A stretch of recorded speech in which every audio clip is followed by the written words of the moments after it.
Beautiful. And we are in and we're live. How are you doing this morning? I'm doing well. I'm excited to be here. Thanks. Excellent. Well, I love the fact that you've actually caught a few of the podcasts. Yeah, it's fun. I'm enjoying it. I love long form. I really like getting to know more about people beyond just kind of their sales pitch. Yeah, that's the thing, isn't it? I felt like, so many people, podcasts are becoming so prevalent and so much part of like mainstream communication these days that I feel like everyone just wants to like come in for 30 minutes or 45 minutes and just pitch whatever they're pitching. Yeah. But then you don't get to know anything about that person. Right. Or what they're doing. And I feel like it can be a little shallow. I totally agree. And I feel like the shorter ones have their place. Like if I'm walking the dog or something, and I don't know, I feel like I taught myself to be a blogger by listening to podcasts that are like 15 minutes, learn how to do this. But when you actually want to know more about a person, yeah, the longer form's much more. Yeah. And, coming from abroad and not being an American, I'm a Canadian, but having lived abroad for so many years, like to do like podcast by Zoom or something like that would be so unfulfilling because I'm coming to this new city. Yeah. It has all these amazing people in it. And then you're still not even meeting anyone face to face. You could have done this in Istanbul. Or Istanbul or Dubai. Exactly. It makes no sense. But yeah, no, thank you for coming by this morning. Yeah, no problem. So I really wanted to chat with you because your bio and your whole ecosystem that you work in is amazing because you help writers write. Yes. Mostly fiction writers, yes. I love the realm of fiction. I love storytelling. And specifically, I integrate mindfulness into how I work with writers because I feel like you can buy books on craft. You can go to any bookstore and figure out how to write a good sentence and what makes character and three-act structure and all that. But that's not what most people struggle with. I mean, eventually you're going to get there. You have to make sure it's structured right and you have all the things that a story needs to have. But it's the actual just sitting down to write that most people struggle with. A lot of my followers on the podcast will know that I love Ernest Hemingway. And one of his great lines is, writing is easy. You just have to sit at the typewriter and bleed. Yeah. Yeah. He has a couple good quotes. There was another one about, one of my favorites of his is, it's nobody's business that you had to learn to write. Let them think you are great from the start. I'm butchering it a little bit, but this idea that like, you're going to have to learn. Nobody has to know that you had to learn. You can just pretend you were fantastic from the get start. Yeah. It's like all those professional athletes that are running and jumping and twisting and flying through the air. And we're just like, oh, they're so talented. They have to spend decades of their life training how to do that. Like that. Exactly. No, I find that so true. I've had a lot of writers on the podcast. There's a lot of writers in LA with some are super busy. Some have some free time. Yeah. It depends on the season. But it's been wonderful. And you're right. Like the thing that most writers that I've met all have in common is they know how to write and they know what story they want to tell. It's just a matter of like, are they being nice to themselves? Are they motivating themselves? Are they living healthy? Are they managing their time efficiently? Are they sitting down and actually getting work done? Or are they procrastinating? Or are they distracting themselves with all these like little minute details? And yeah, you can spend your whole life doing all the minute detail. And then you finally sit down to write and it's funny, like your first thought is like, oh, I should move the laundry along. And then you're up and gone again. And... Yeah. I think actually in my experience, I really feel procrastination of writing is a lot like insomnia.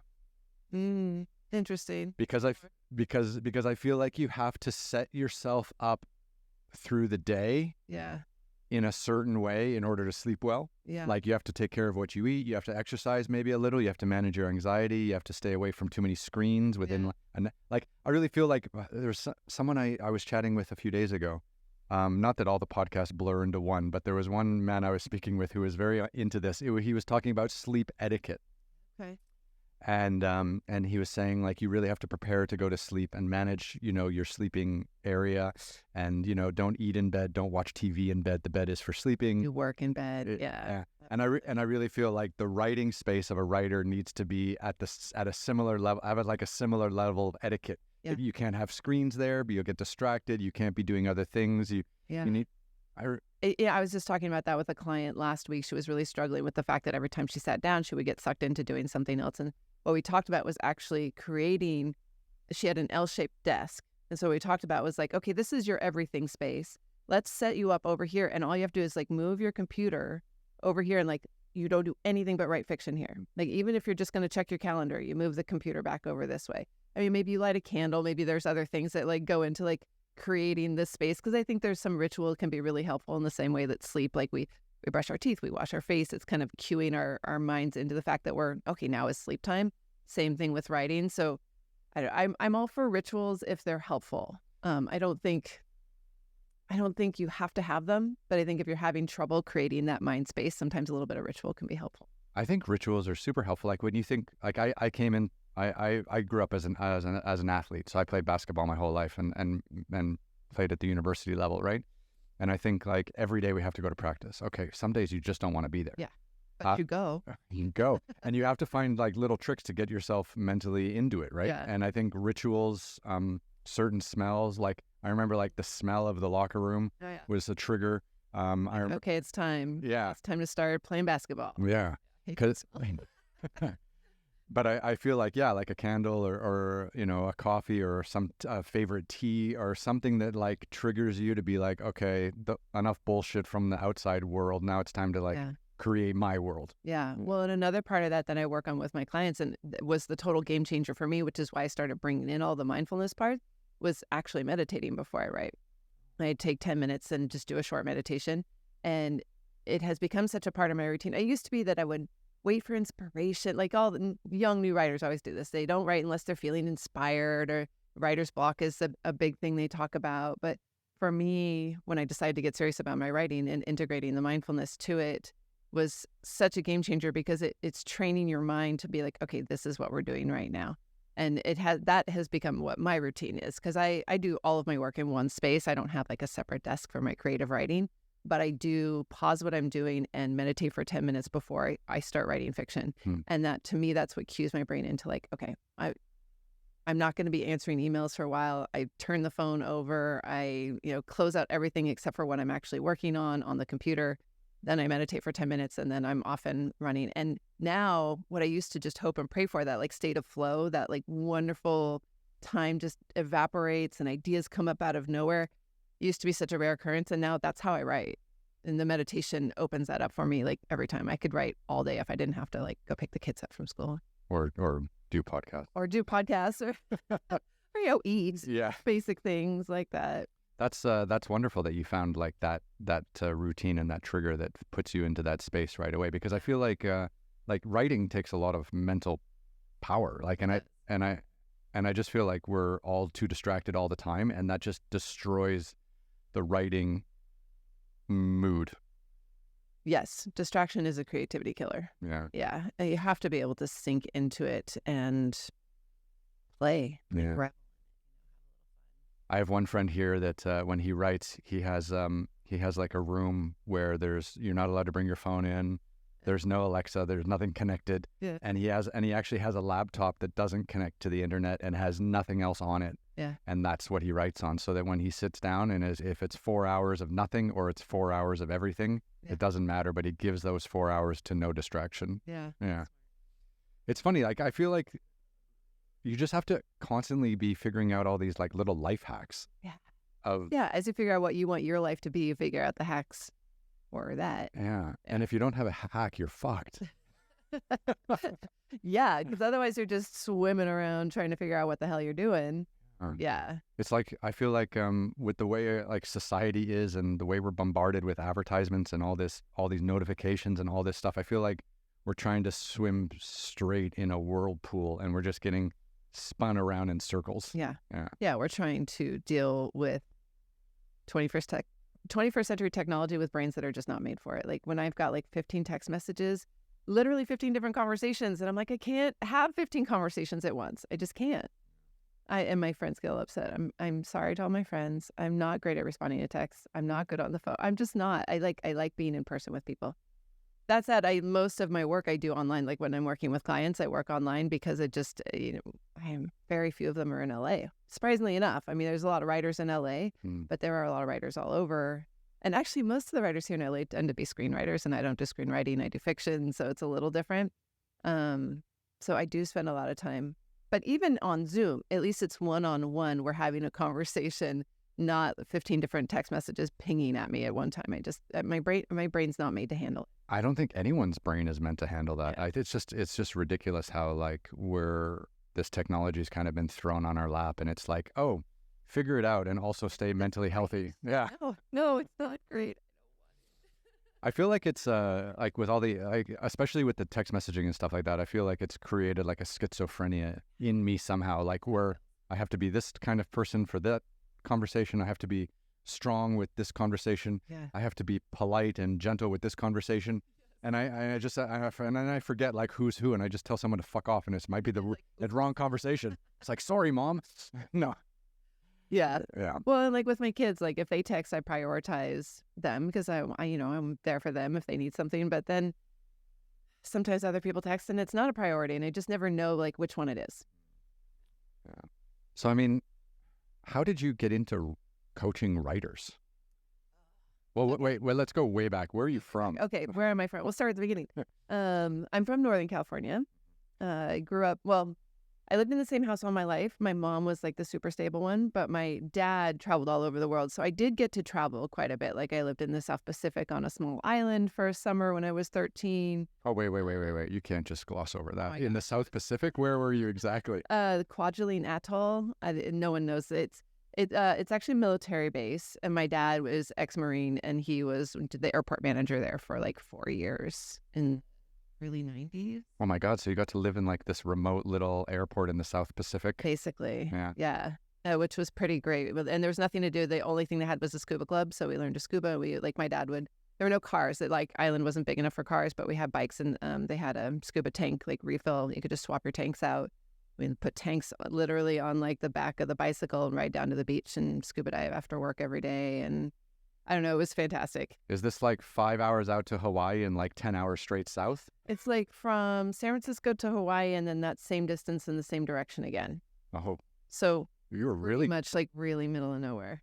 That's epic. And fantastic. And you grew up there. Well, for 3 months. I spent 2 summers out there, the summer after 7th grade and the summer after 8th grade, which is like the age my son is now. So it's so strange to like look at him and be like, wow, that's how old I was when we went and did that. But yeah, I actually would have loved to travel a lot more with my dad. He was all over the world, like Alaska, Middle East, all that. The South Pacific was the only one we actually got to live with him for a while. But I loved learning to scuba dive. I studied abroad in college in the Caribbean and did I was a marine biology major, so I drawn again with the scuba diving. I did a fisheries management studies program in the Caribbean, another small island.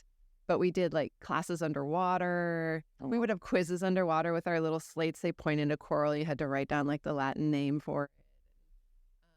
How many young people out there want to be marine biologists? Like So many. It's such a dream job. But then when you actually get down to doing the work, that's what happened. I got my degree in science. So I have my background's in science. So I went to school here in Southern California, out in Claremont at Scripps College, which is different than Scripps Institute, which is exclusively marine studies. But I was interested in marine science. So I was technically an ecology major with a marine science focus. And I loved it. But then when I graduated and I actually started doing some of the work, the thing I loved about it was being in the field. Like everything, right? Yeah. That's the best. I was like, take me scuba diving. Let's talk about coral heads. And but then to actually make a living as a scientist, you kind of have to go and get a PhD. And I didn't want to spend however many thousands of dollars in 7 years of my life and doing all of that. So I floundered for a little bit. I didn't know what the hell I wanted to do. And then I met my husband, who's a filmmaker, and he like wrangled me into working with him for a little bit. And it was super fun to do creative work. Because I'd always was a writer. I was always writing fiction just for fun on my own. But my mom was an artist growing up, and we were always so broke that I was like, I'm going to do something practical. I'm going to get that science degree. But then it just didn't really work out. I didn't really enjoy it. And I think that's what I did, and just wasn't even very good at it. I think everyone feels like that. Like, I'm going to get the real job. I think everyone feels like I'm gonna break this trend and like get like a real job and become a dentist or a doctor or a lawyer. But then like by the time they figure out they hate it, they're in so much debt that they can't change their professions. Right? Yeah. I mean that is the American dream. Yeah. Yeah. So I feel really lucky that I was able. I mean, it took a while. I ended up going back to school, got my master's in writing. I got that in like 2010. My daughter was 3 at that point. My son had just he graduated, or I graduated right before my son was born, so I've got the 2 kids. So it was a process. And then I got a job working in marketing. I wrote like PR, press releases, and website content. And I started at this company, and they hired me ostensibly to write website copy. And then they're like, oh yeah, we need you to build the websites too. Oh, really? Because that's different. Okay, well, let's learn how to do that. So that has actually served me really well, because I do have that sciencey side of my brain. I love techie stuff. I love figuring out like coding. So yeah, I learned how to build websites, and like I build my own website. I help writers build their websites. Yeah. So it has served me well. But at the time, I was like, this is not what I signed up for. Yeah. Yeah. It's not easy. But yeah, you're right. I mean, the amount of people that you can reach by building your own website, designing it yourself, like it's... I love having control over my own website, that I can be like, oh, I want to change the wording on that, and I just do. I don't have to like email a coder and wait a week for them to like respond to the email and change the font to like 14 point instead of 13 point. Yeah. Or give you 13 different versions of one page and be like, which one do you like? And No, it's too much. I agree. It's painful. Yeah. Yeah. So I dive headfirst into techie stuff. I love it. I love being able to control that part of it.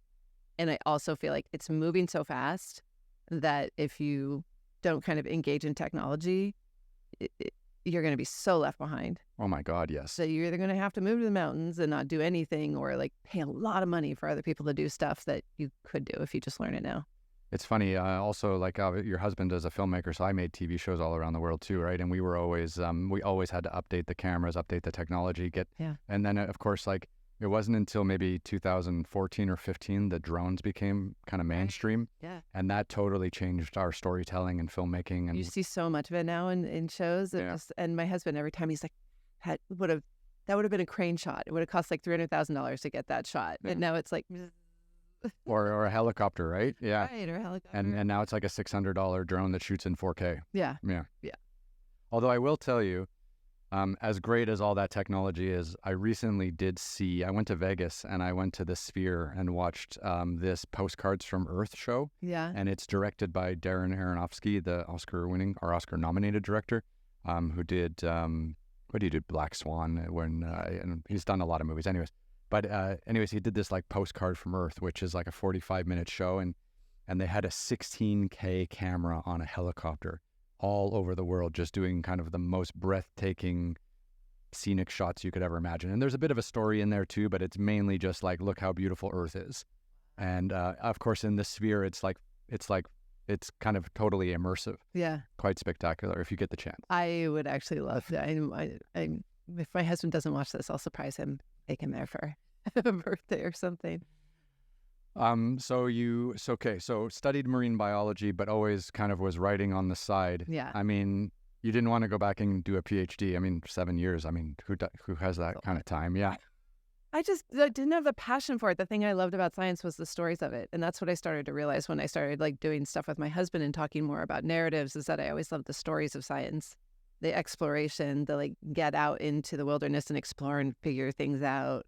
But the actual numbers on the page part, not as much. Yeah, I think the practical application of doing science in the field is exciting, and you feel like you're actually making a difference and stuff like that. But yeah, spending like 6 months in a lab would probably be soul destroying. One of my jobs after I graduated was at the University of Washington. I was a research assistant to a guy who was studying barnacle populations. Okay. And we went out to the Olympic Peninsula and collected barnacles. I know, and that's the fun part, right? Then we go back to the lab. He's like, okay, now I need you to do this. I spent 6 months, I'm not kidding, counting barnacle sperm under a microscope. Wow. Yeah. 6 months, 8 hours a day, just looking through a microscope and doing like, you do it in quadrants. So you're looking through and you're like, okay, you count in this quadrant, and then you move the slide that much and you count in that, and then you move, and then you note the data, and then you do the next one. Okay, so what was the ratio between field work and lab work? Because when I was making TV, I knew like if I get 2 weeks in the field, which is happy time, right, then I would need like 4 to 5 weeks of doing post-production with my editors to finish that like but I was doing stuff in between as well. So, but I knew like 2 weeks, 5 weeks, 2 weeks. See, that would be doable. This was 2 days in the field and 6 months staring through a microscope. And that was when I started to question, what have I done? That's a shit ratio. Shit ratio.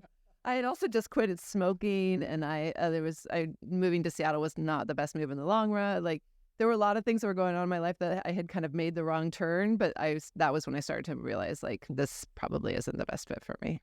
Yeah. Yeah, it's not easy. Seattle's not easy, actually.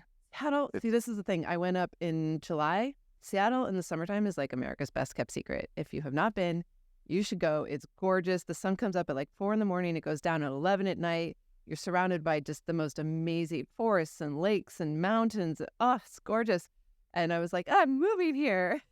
And then fast forward 6 months to December, and the sun comes up and it like barely clears the horizon. I mean, it clears the horizon. I'm exaggerating, but it was noon. I remember I came out for my lunch break from the shitty job, looked up, and the sun was like, shoulder level. I was like, I have to get out of here. And the rain. And I actually don't mind the rain so much, but it was the dark that got me. You just described what it's like to live in Canada. Oh, yeah. Or even further north. Even further, yes. No, but I grew up in Toronto, so we have like a similar weather to New York or Chicago. Like, It's quite windy, cold, damp.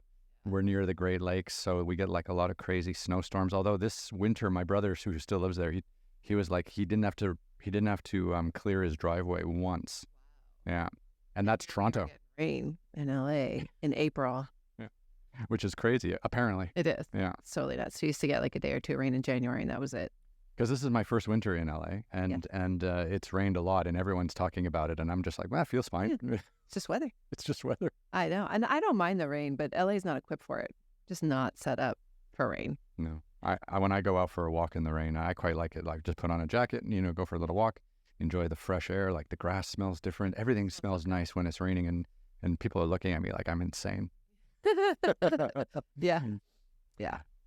Okay, so you went to Seattle. You spent 6 months in a lab counting barnacle sperm. Yeah, realized it was not for me. And then began the period of flounder, where I moved back to Northern California, lived with my mom for a little bit, a waitress, got a job at Starbucks, like, was just broke, didn't know what I was going to do. And then I met my husband. He was doing film projects, and he just wrote me, and he's like, come on, it'll be fun. And so, like, I made a short film with him. I helped him produce a feature film. And by that time, we were getting serious. We got married, and he decided to go back to school at Stanford and get his business degree. Mm-hmm. So while he was doing that... Well, that's no small task. It's no small task, yeah. Well, so he has kind of this interesting... Even as an undergrad, he got his degrees in film studies and economics. It's like he could never quite decide between, like, the business and the film. That's like so left brain, right brain. That's, right? Yeah. Yeah, not a lot of people land at that intersection. But he even like went on to get a master's in film producing from Peter Stark, which is like world-class filmmaking program.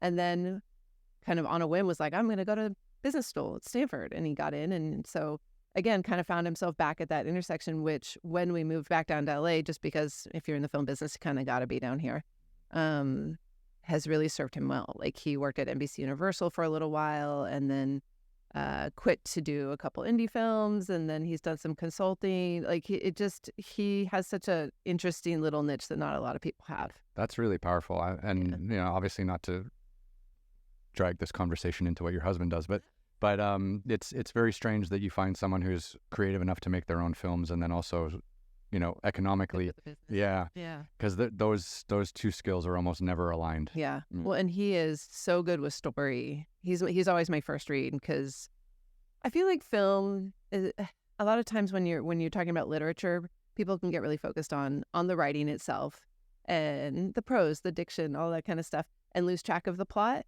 But when you're in film, you don't really have that luxury. Like, scripts have to be, the 3-act structure is really tight, and you have to do a lot with not very many words. So my husband is always my first read, because he keeps me on track in terms of actually having plot. It's like, okay, you've kind of wandered off. I don't know what the hell you're talking about. Like, okay, good. Bring it back. And he has the best ideas. Like, I wish I could actually like market him in some way. I wish he was interested in me, like, selling him as a story editor or something, because he is the best story editor I've ever met. But I guess I just get to like use him myself and be lucky like that. It's better than nothing, I guess. I often wonder, like, how's anyone write a novel without a Daniel? I don't know. Yeah. Daniel's out there saving the writers. He's saving you. Okay, so I mean, but okay, so I feel like the Seattle experience was where you really moved on from wanting to be a marine biologist. Yeah. So then you came back to Southern Cal or Northern Cal. Him in Northern California because he is also, well, he's originally from South America, but he moved to California when he was very little. And he also went to school in Southern California. He was working, he got his master's degree, was working at DreamWorks, but then kind of hated the whole Southern California vibe, was trying to make it work as a filmmaker in Northern California. And that's when I met him. And that was when, he did a couple of projects and just realized, like, it's really hard to make, it's hard to get something packaged and started if you're not starting in LA. Once you have packaged it, as I'm sure, I mean, you've been all over the world making projects. Do you package them here? Like, how do you get them started? Okay, that's a long story. So when I first started making TV, no one wanted to work with me. So I financed my first kind of show by myself and just did it. And then I gave it to an agent, and then they sold it. Okay. And I've literally just done that for my entire career. Okay. Because I've wanted to like collaborate with broadcasters and I wanted to make shows, and it's never worked. But I know that if I take some money from some speaking events and I have a corporate partnership and I can get a little money up front from a broadcaster. And you just make it happen. Yeah, and then I can control my own schedule, and then I'm not waiting for people to say yes or no all the time, and I can just fucking go. But how do you like crew it? I have my own team. Oh, okay. Yeah. So I have my own production. I had my own production company before COVID. I had about 8 guys working for me almost full time. We were running like pretty good. And then COVID kind of broke us all up. And now I'm in the process of like coming back to Southern California and like putting the band back together. Yeah. Yeah. Yeah. I mean, this is kind of the place to do it. And just silly things like, I don't know, people you meet at the sidelines at your kid's soccer game end up being like business partners, right? Because everybody's kind of in the business. Yeah. Yeah. The Uber drivers in the business. Yeah, absolutely. Yeah, well, we got really lucky when we moved down. We moved onto this tiny little cul-de-sac because, okay, you probably don't know, but in California, we have a very serious like Northern California, Southern California divide. And is it like a rivalry? Kind of. Like if you're from Northern California, as I am, you have this like real chip on your shoulder about Southern California. First of all, they steal all of our water and you just suck it all away. Yeah. And then they have this, and it's weird because now I consider myself an Angelino, like I am a Southern California person. But when I was growing up, the attitude towards Southern California people is like, oh, they're so plastic, everything's so superficial. And yes, that does exist. But when we decided to move down, we're like, okay, we're going to stay here for 5 years and then we're going to get the hell out of here and like move back to Northern California where we belong. But we moved on to this cul-de-sac and we got super lucky. Our daughter was 3 months old, our firstborn. And we moved on to this little cul-de-sac with maybe 6 other houses. And within a year, like everyone was pregnant. And so we all ended up kind of raising our kids together. Oh, that's nice. And they're just the nicest people. And it's a cul-de-sac, right? So the kids could like ride their little trikes around. And I'd be doing dishes and I'd see Susan outside with her daughter. We would just go out and like share a beer and the kids would run around. And everyone on the block was a creative of some type, which is like in San Francisco more and more. Because San Francisco used to be really creative. Now it's tech. Now it's homeless people. Tech and homeless people. You're either really rich or really poor. And there's something about LA where in San Francisco, a lot of people talk about being creative, but they're tech people. And not to say that there isn't creativity in tech, but they'll do tech with someday I'll write my novel, right? When in LA, people are writing the novel. Like they might have a day job, but they're like doing the work. And everyone on our block was not only new parents, so we were all sharing that experience, but there was like a film editor and a writer and a grip and like I forget what the other one did, but they're all like creative people doing creative work, whether it was paying the bills yet or not. They were like much more walking the walk than anyone I ever hung out with in San Francisco. So long story short, we found we loved it and we ended up staying and now we're Angelinos. Wouldn't it be a cool story if you moved into that cul-de-sac and everyone living around you was also in the creative arts and then you guys created a production company called like Cul-de-sac Inc. Yeah. Or Cul-de-sac Pictures? Yeah. And then you guys just made projects together because you have a cameraman and a film editor. We talked about it actually. And my the way we found the house that we moved into is that my sister-in-law and her husband lived like 2 doors down and he's a DP and she used to be an actress. She's not anymore. But we had that thought. We're like, we should make a project together. Yeah. But I don't know, we all had like infants. We didn't have a lot of spare time. So we never made it happen. But we have stayed friends. We've all since moved off the cul-de-sac, but we still like get together for breakfast. We do holidays together. Like they're some of my best friends. It's nice. It's nice. Yeah, I mean, like even the real estate agent who I know here, he used to work at WME, right? Like he still knows like a whole ton of writers and everyone in the and he helps them with their homes now because that's how it is. This city is hilarious actually for that. Yeah, I love it. I mean, you do have to contend with. So here's my biggest pet peeve in LA. Like if you're at a party and you're talking to someone and their eyes aren't quite looking at yours, they're looking right over your shoulder in case someone more important than you walks in the door. Fuck that guy. I'm like, yeah, you know what? Just go wait by the door. Like I don't need you. But most people are really nice. Most people are like genuinely heartfelt, creative people, like just doing their best to make their creative dreams come true. And I resonate with that. Yeah, I can relate. It's a good vibe here. Like I feel people are pretty supportive of other people's projects, and there's a lot of people like coming together to do a lot of low budget projects. There's a lot of still.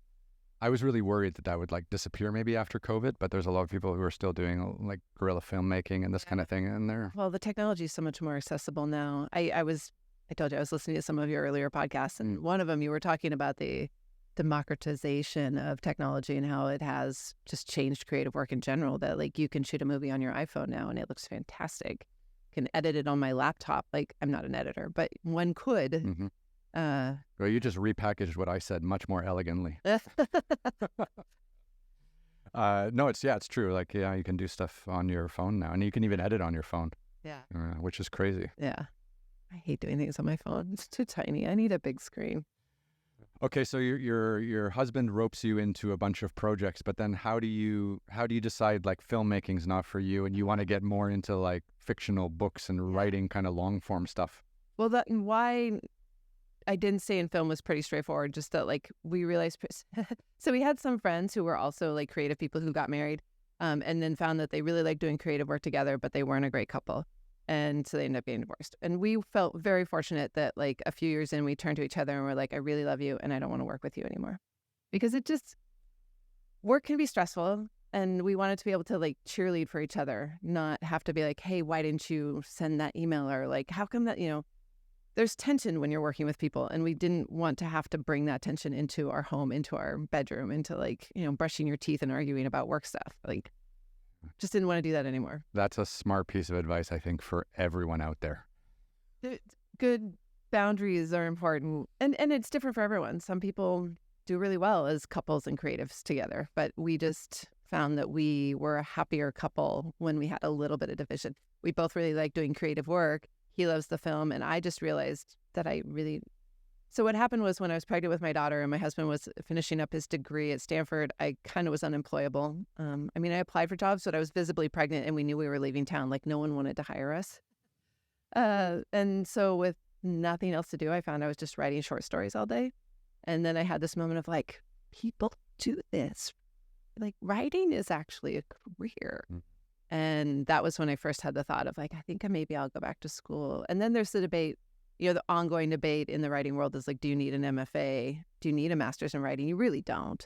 But coming from a background of science and technology and like, I loved books. I read a lot of books, but I didn't know the first thing about writing. I'm terrible with grammar. I'm still a terrible speller.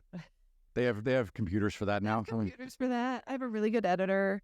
But I think if I had known sooner that you can just farm that part out, I probably would have been a writer a lot sooner. I just always had this idea of like, well, I'm a bad speller, so I probably wouldn't be a very good writer. But I'm a very good storyteller. Well, there you go. So that when I finally was like, forget it. I'm just going to run with this and see what happens. And that was, so when we moved down, I applied to USC.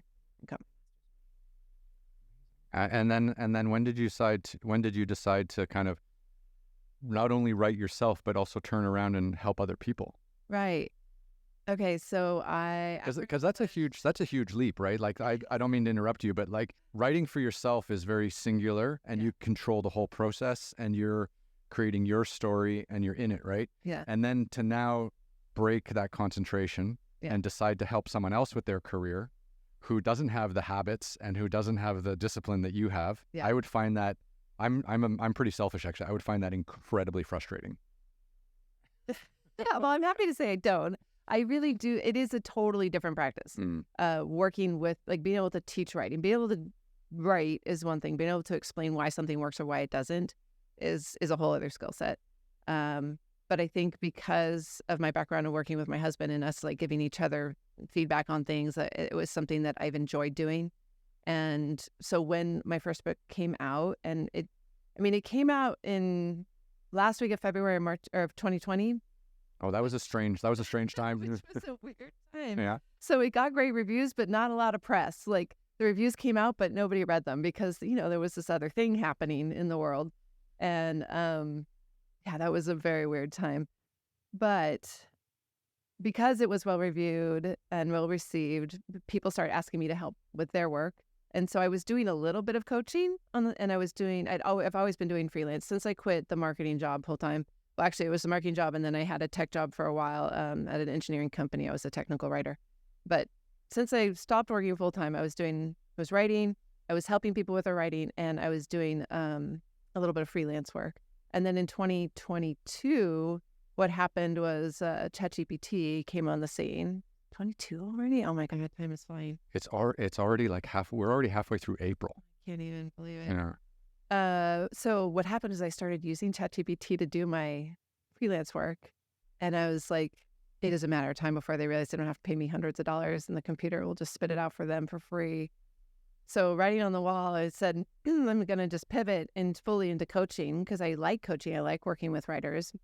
And that was, let's see. I mean, it just sounds like, I guess for me, the hard part would be like the balance. Like how much of your day do you spend writing for yourself and how much do you spend with other people? And then like we started the conversation, the text messages, the questions, all this while you're trying to focus on your thing. Like I don't know. I don't think I could split my brain that way. That's a real skill. Well, you have to know how your brain splits. Like for me, I can do that. For me, the mornings are my best time. I never used to be a night person, or I used to be a night person. Used to hate mornings. My kids totally broke me because kids don't care if you're not a morning person. No. And now I've come around to like love the mornings, and I'm up at 5 a.m. and so I have a writing community, an online writing community. It's like a subscription-based model thing, and that starts at 9:30. So I try not to do work stuff until I log on to write with my group. So I'm either like getting my exercise, meditating, writing, like doing my things. And then I log on at 9:30 and I write with my group until 11. And then when that ends, like the workday begins. So I'm answering emails, I'm checking the text messages, I'm writing the blog posts, I'm writing the marketing emails, like all the stuff that goes into. And depending on the day, that can be a lot. But I really try to keep my mornings free. And that division for me works because my mornings are my best creative time. What I'm not good at is switching between like writing and editing. Like some writers will do this, like they write a first draft for a week and then they edit it for a week and then they move on. Like that I can't do. I have to really separate my editing brain and my writing brain because my editing brain is such a bitch. Like she is so mean. That's interesting. And I love that she's mean because when I'm editing, like, yeah, tear it up. Tell me what's not working. But if I let that voice sneak in when I'm working on a first draft, I'd never get anything. How hard is it to edit your own work? I feel like I've gotten much better at it. Are you harsher than a third party or are you nicer than it? I'm way too nice on probably my own work. Really? Yeah. I feel like I'm probably harder. I don't know. It's a tough line. I definitely don't sugarcoat things for myself, right? Like there's not a process. Like if I'm giving feedback to a client, I'm like, okay, this is really not good. I think about like, how can I phrase this in a way of like, okay, there are opportunities here for you to expand into more descriptions or to clean up the dialogue a little bit. I don't do that kind of filtering in my own head, of course. It's just like, that sucks. You got to make that better. That saves time. Yeah, it's my own voice, so I can handle that. The only other person, like my husband's really, again, good at giving feedback in a way that like I can stomach it, but it's still very like honest and straightforward. And again, the two of us have kind of evolved that skill together because I give him feedback on things. Feedback is an art. You have to do it. Like you have to be honest. You have to give the feedback that needs to be given, but you also don't want to like crush people's souls. Like they put all their heart and soul onto this page. And if you just tell them I remember in grad school once I had a teacher tell one of my fellow students that his story made her want to kill herself. Oh, Jesus. How can you say that to somebody? Like a student who is genuinely like, she's like, oh, this is just terrible. I'm like, okay, I made a little vow to myself. If I'm ever a teacher, I will never say that to anybody. That's That's like the definition of tenure gone wrong. I have tenure. I can say whatever I want and not get fired. Yeah, and then you just tell yourself you want to kill it. Yeah, that's not nice. Yeah. And I don't think he persisted because I don't know. So much of being a new writer is about kind of just getting through the crisis of confidence that you actually can put words on a page. And if someone tells you that your writing makes you want to kill themselves, it's. I think writers go through that every day. Like, I think that's like a daily, like, am I going to put fucking words on the page today or not? Like, am I going to be good today or not? Like, it's so hard. Yeah, it is hard. It is hard. Yeah. And I think that's why, like, removing that judgment as much as possible. Again, this is where the mindfulness comes into it for me of, like, I'm just not going to think about that until it's time to edit. I'm just going to put the words on the page. And recognizing that little voice that comes up, just being like, all right, I hear you. Thank you. Go sit down. Doing a first draft here. I know it sucks. I know it's cliche. Leave me alone. I'm writing. And have that dialogue constantly with that little inner critic that wants to pipe up and tell me how it sucks, and it just over and over again. Okay, go sit down. I'm busy. Like, I have this conversation with myself. We are not our thoughts. We are not our thoughts. Yeah. They are just thoughts. And thoughts like, that was a terrible sentence, is just another thought. And you can be like, yeah, I know it was. It's a first draft. I'll come back. Yeah. And so I started writing and I was having no success with it for like the longest time. I got the marketing job. And then I switched to the technical writing job, all the while getting up at 5 a.m. to write before the kids woke up, because as soon as they're awake, I couldn't think about anything. But I couldn't figure out the novel. So I was just going in circles with it. I would like write these short stories and send them out to just crickets. Nothing was getting published. And then around 2016 is when everything started shifting for me. Like, I figured out the novel. I got an agent, sold the book won an award, even though like it didn't get the coverage it might have. But being an award-winning author is a good marketing tool. It's a nice one to have in the byline. Yeah. As short stories started getting published, I was nominated for a Pushcart Prize. And like, when I look back and was like, okay, what shifted in 2016? And it was when I started meditating regularly. Oh, that's interesting. And of course, my science brain is like, well, correlation's not causation. Is that really what it was?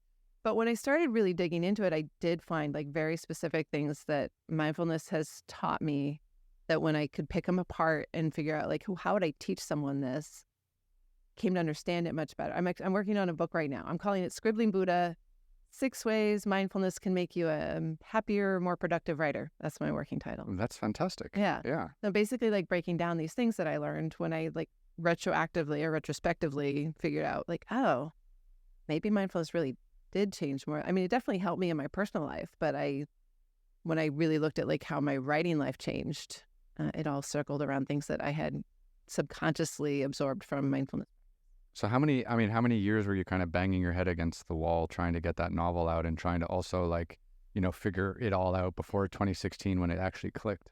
Well, I got my master's in 2010. Okay. The first draft of my novel was my thesis project, so I think I started it in 2009. So somewhere around 7 years. Yeah. Banging my head against the wall. It takes way longer than anyone thinks, doesn't it? Yeah. Like just to like break through in any way, shape, or form. But then I think so much of writing that first book is learning how to write a book too, because every project is different, but learning how you write, like for me, knowing that I can't edit and write in close proximity, it just shuts me down. No, I just write straight through a project. I literally print it out and stick it in the drawer. I have a little drawer on my desk that's like perfect manuscript size. And then I start something else. I totally leave it alone for a month. And then I come back and I tear it to shreds and do another pass. And then I stick it in the drawer. Like learning that process works so well for me, learning all the mindfulness tricks of like really getting focused, really getting into that state of flow. And it makes it more enjoyable too. I mean, that state of flow is nice. We've all had it. You probably had it like playing basketball of like everything just kind of connects perfectly. And yeah.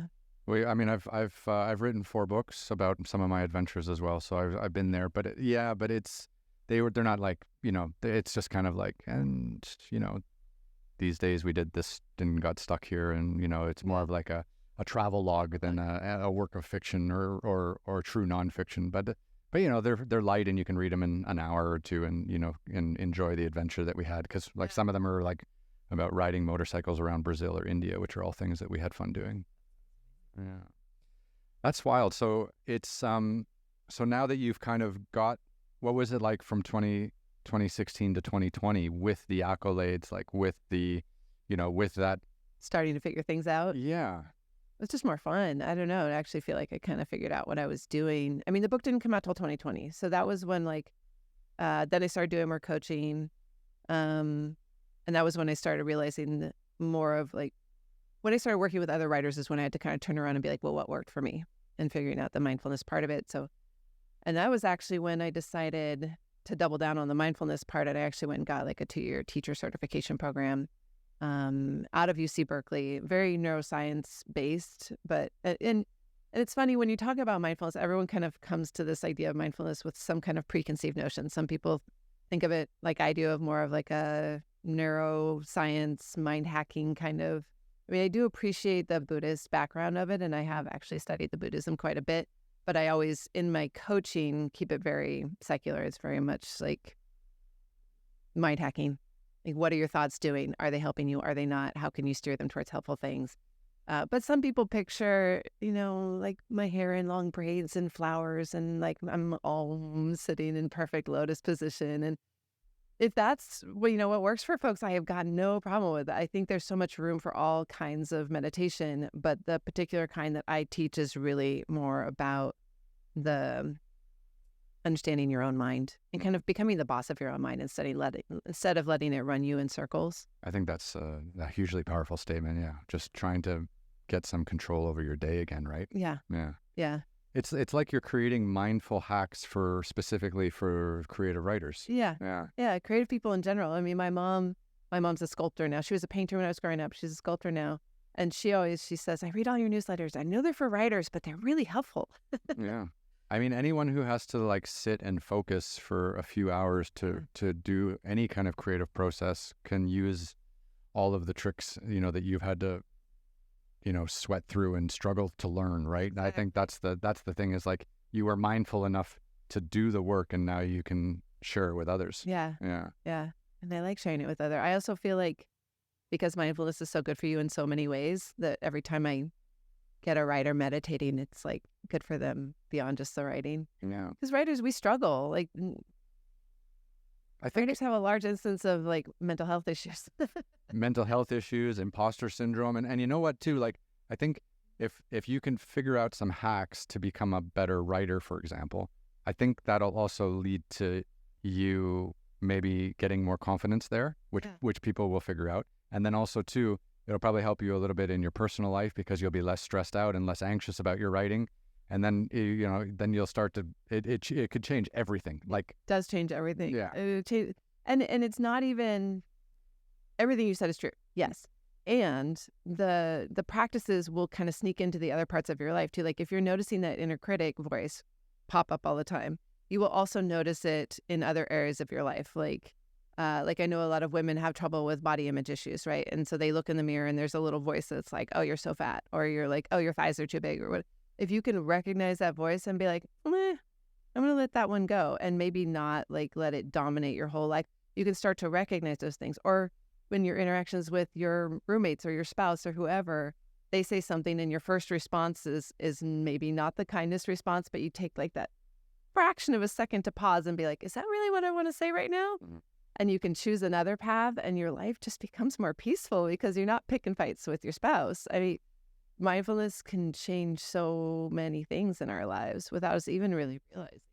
I think just also too, and men and women alike, but the confidence you have in your working life, I think does tenfold for your personal life. I really feel if you are really, especially too, the way society is, and I guess it still kind of is a male-dominated society, especially in the creative industries. So if you're a man who is also the breadwinner, and you're struggling with that writing and struggling with being a breadwinner, and you have people around you who are, you're supporting, and it's just not, and the writing, the stress of that is unbelievable. And then it too, a lot of women are breadwinners as well, and I can't imagine having a writer's block and then having a husband that depends on you and kids that depend on you, and the story's just not coming. Yeah. And how that stress will leak into every part of your life. Yeah. And that's what I feel switching partly into the mentality of being a professional writer is you don't get to not have the story come. The story has to be on the page. Has to. It has to. You have to pay your bills. Like that's, yeah. Have you ever had to like take creative liberties with your writing that gets you into a more commercial space where you've wanted to go in a certain direction, but you're like, no one's going to fucking buy that? Or you've had to adjust your craft to make it more like commercially viable? I'm actually like in a bit of a spot right now. It's funny that you brought that up. No, I wrote a book. So the second book that I worked on during COVID, I'd been researching it, outlining it the whole time I was working on the first novel. Because I didn't want to start a second novel until I finished the first one. I was just like, now I know I like to have two going at the same time.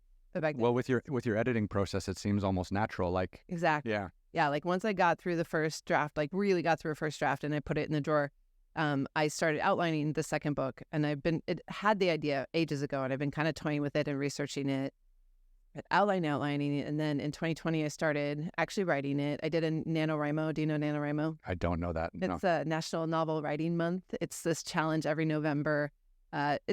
It's kind of informal, but there's a website. You can check it out, nanowrimo.org, I think it is. And you're supposed to write 50,000 words in November. That's the challenge. And grow a mustache. You can also grow a mustache.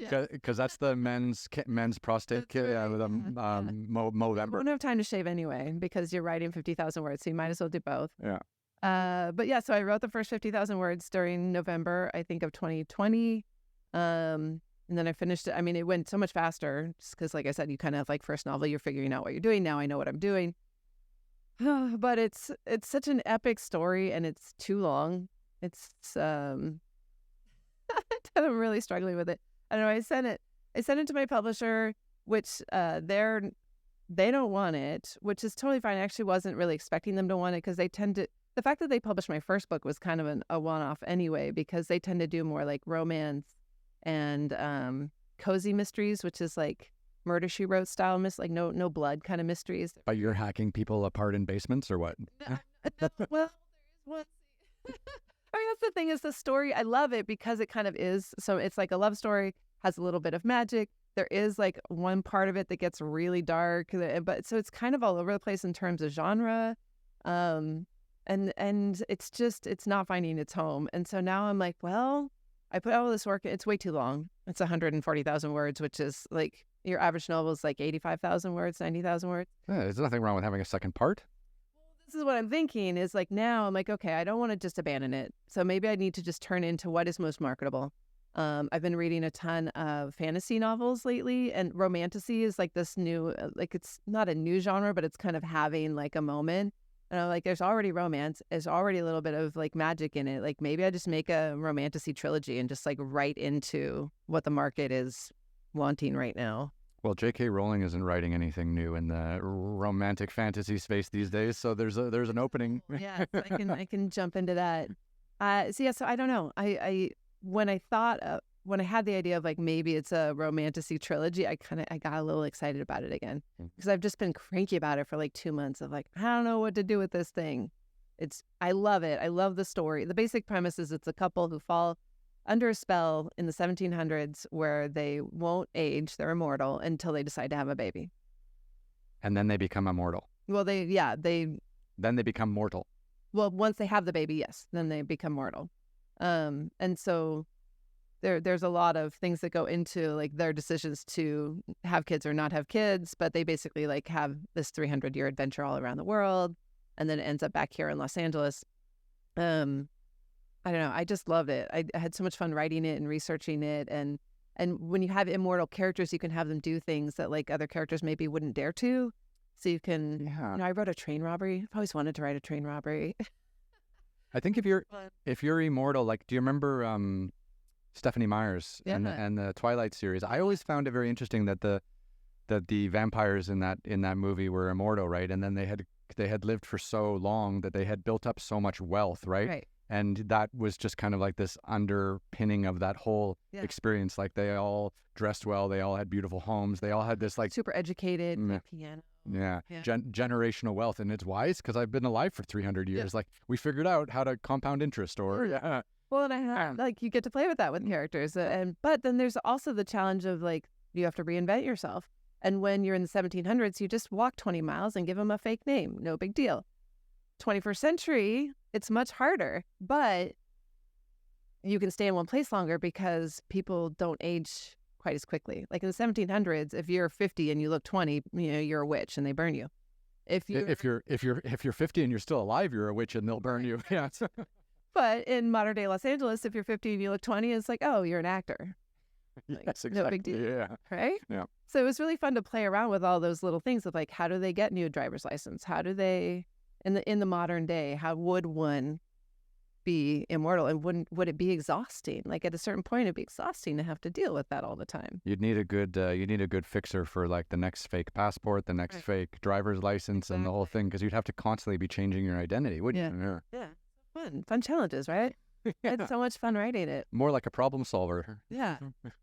Like, it's almost like a crime novel, actually. In some ways, Not that living mysteries. Not that living forever is a crime, but you'd have to be constantly covering your steps so that people don't figure it out. Yeah. And trying not to be in photographs nowadays when everyone carries a camera in their back pocket, like all the time. One of the characters is a musician, and then he has to like figure out how to like be a musician without ever like really being photographed too much, Mm-hmm. without drawing attention. He just has to be in the back, and Interesting. yeah, it was fun. And so what you're trying to do now is maybe shorten it and make it more commercially viable? Well, now what I'm thinking is I'll make it longer, break it into 3 books. Yeah. Because it kind of has 3 sections anyway. There's like what currently is like 1700s, mid 1800s, and modern day. So if I made it like some kind of non-Earth fantasy realm, it could be, I don't know. I don't know. I'm figuring it out. It caught me at a weird time with this one. I think though, but if you did come out with like a 3-part book thing, I mean, like so when I hear you talking about your novel, I'm thinking already of the movie. Right. Yeah, you and my husband both. Yeah. So I'm thinking like, 3-part fucking movie about these people. Like, you just think, let's get Kristen Stewart and Robert Pattinson back in there, and they'll be fine. But they hate each other, I think, because weren't they married or something? Anyways, but I just feel like get the 2 young hottest actors to carry that through. Yeah, and you shoot all 3 movies at once so that they don't age at all. Mm-hmm. And my husband, we always joke, and in marriages, what's mine is yours, and so my stories, he's always like, I could turn that into a movie, right? He's actually already putting together the movie for my first book, and they got like storyboards made. They're gorgeous. They got the funding lined up. They're looking for a director. We're looking for a woman director if anyone's out there. Okay, female directors, anyone out there?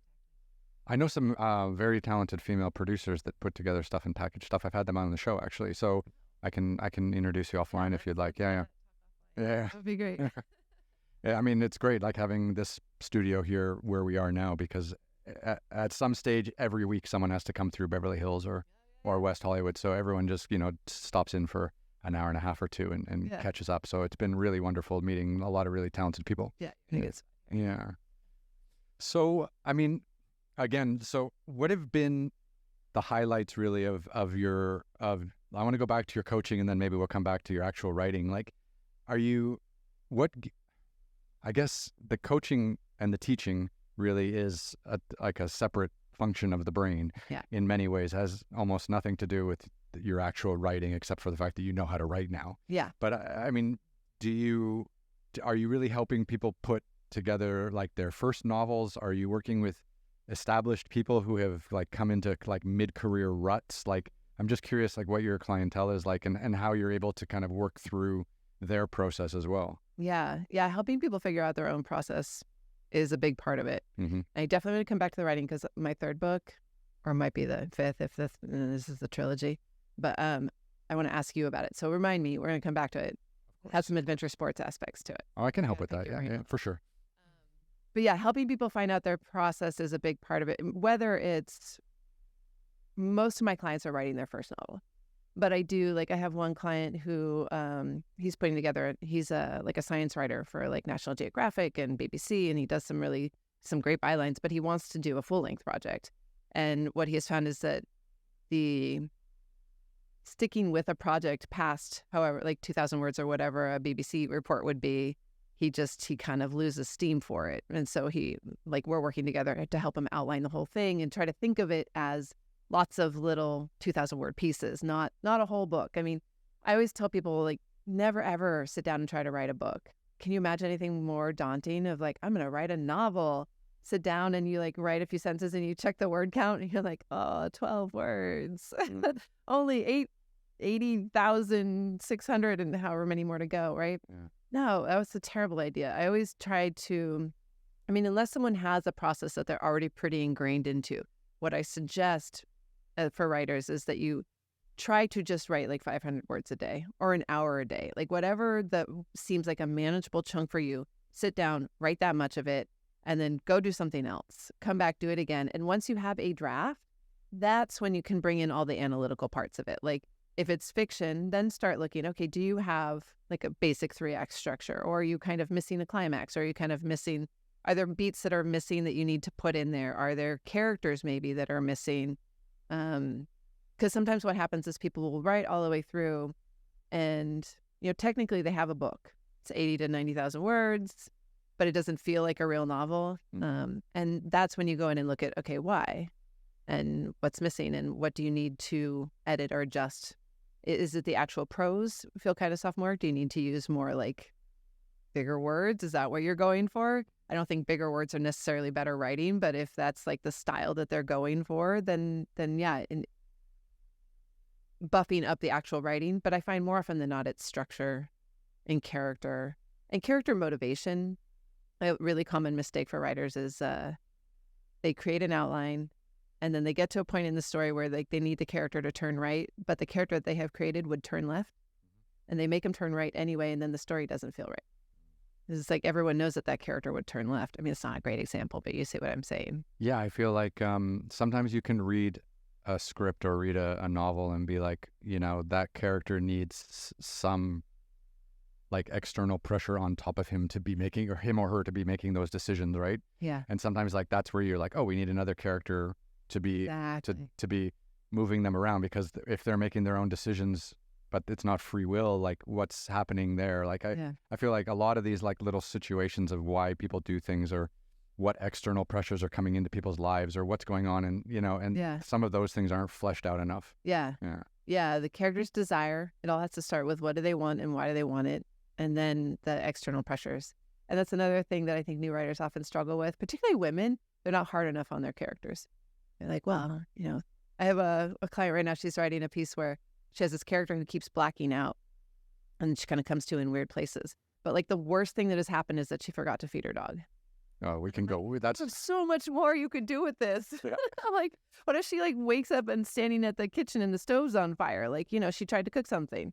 Like, boom, so much more interesting. Or driving on the 405. On the 405. Like, there's so much you can do with a character who suddenly blacks out and comes to in weird places. Like, I mean, so much you can do. Did you ever see that Christopher Nolan movie, Memento, where the guy, he loses his, and he has to write all the things on his body in order to... Nolan fan. Yeah. That was one of my first, like, oh my God, you can do that with story? Like, tell it backwards? What? Wake up with a dead body in front of you with your hands covered in blood and be like, what just happened? Yeah. Yeah, there's a lot of ways that can roll, right? Yeah. Yeah. Dog food, huh? Yeah. She's got to go deeper. She's like, oh my God, you like saw the light bulb come on of like, yeah, I can be so much meaner to her. Yeah. Yeah. That's wild. That's fun. It's fun to watch like the possibilities kind of open up for writers and be like, oh, now I know what to do. Is the writing community very like collaborative, or is everyone kind of protecting what's on the page and not wanting people to look over their shoulder? I think I'm pretty lucky that most people I work with are pretty collaborative. Even the community of writing coaches that I kind of run in a circle with are really, they all just take the stance of like, there are plenty of clients. Like, we don't have to, like, if someone comes to me and they're not quite the right fit, I'll send them off to whoever is, and they do the same. And then we all like do well in our business and our clients do well and everybody wins. What about protecting your own personal projects from talking about it with potential writers and stuff like that, or other coaches, or even your clients? Because writing is such a personal thing, and it's so hard to come out with story and motivations and ideas and character development. And if you're also sharing those with people, do you ever see some of your clients come back to you with like nuggets of little things you that I share? Yeah. It's never happened, honestly.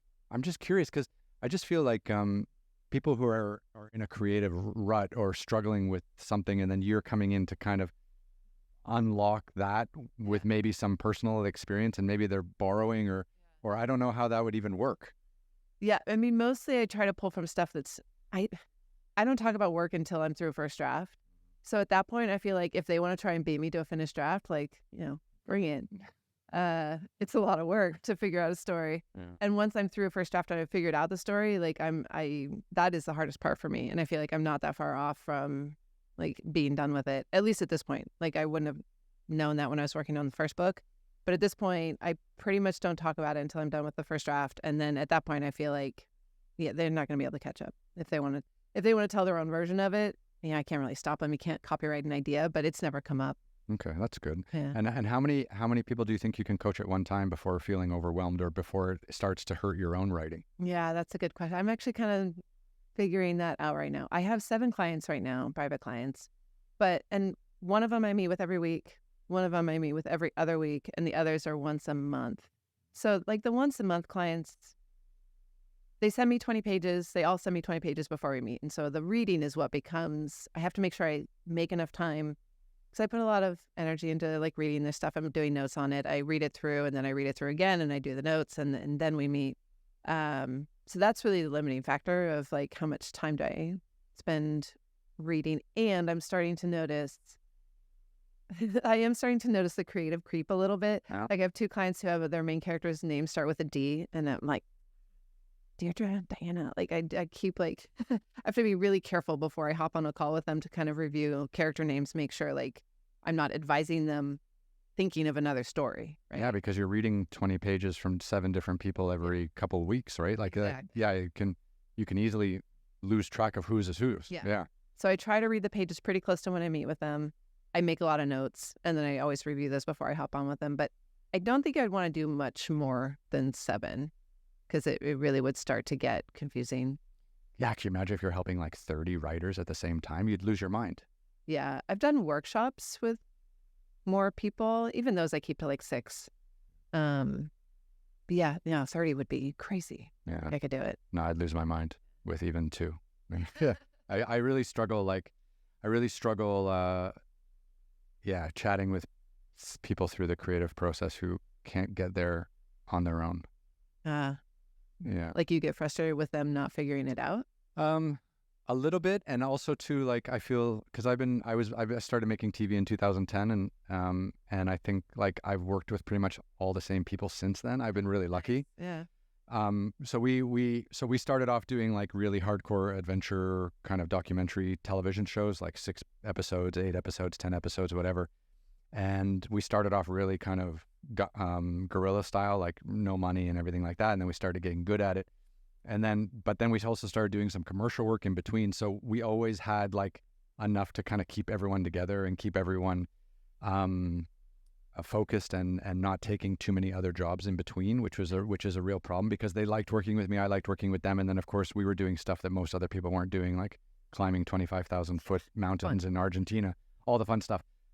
So it was the commercial work in between that allowed me to like move people off day rates, maybe give them a salary or something that just give them a little bit more security. And then when we lined up something, we were able to line it up for like 12 months. And I was able to tell people, okay, for the next 8 months, we're 2 weeks on, 2 weeks off, nice. 5 continents or whatever. So that was kind of, but it got to the point where I didn't have to explain anything. And it got to the point where it was all secondhand and everyone knew what to do and everyone knew what the response, and it just sounds amazing. Yeah. And then to kind of go back to that and try to teach people from the beginning or try to coach people from the beginning, I don't think I have the patience for it. Yeah. Yeah, I can imagine. I struggle with that. So I'm just, so now I'm like in the process of trying to bring everyone back from their other jobs and see if we can raise some funding and get things back up and running again. Yeah. Yeah. If you can work with the same people over and over again. Well, like you look at like Scorsese and Spielberg and all these guys, like obviously they're making feature films. But a lot of those guys have been working with the same people for like 30, 40 years. Yeah.